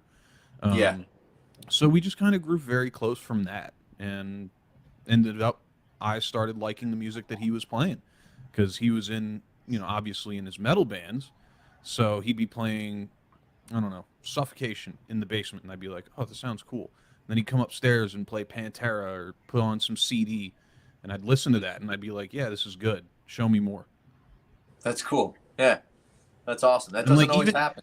Even nowadays, he'll send me like a YouTube link to some band, like he did it the other day, and he's like, you should check this out. This is pretty sick. And he kind of like got me back into listening to music, and that's part of how I got my guitars. So that's really cool. I mean, I have friends that are in the metal, and their kids don't give a shit about it. They're like, nah, you know.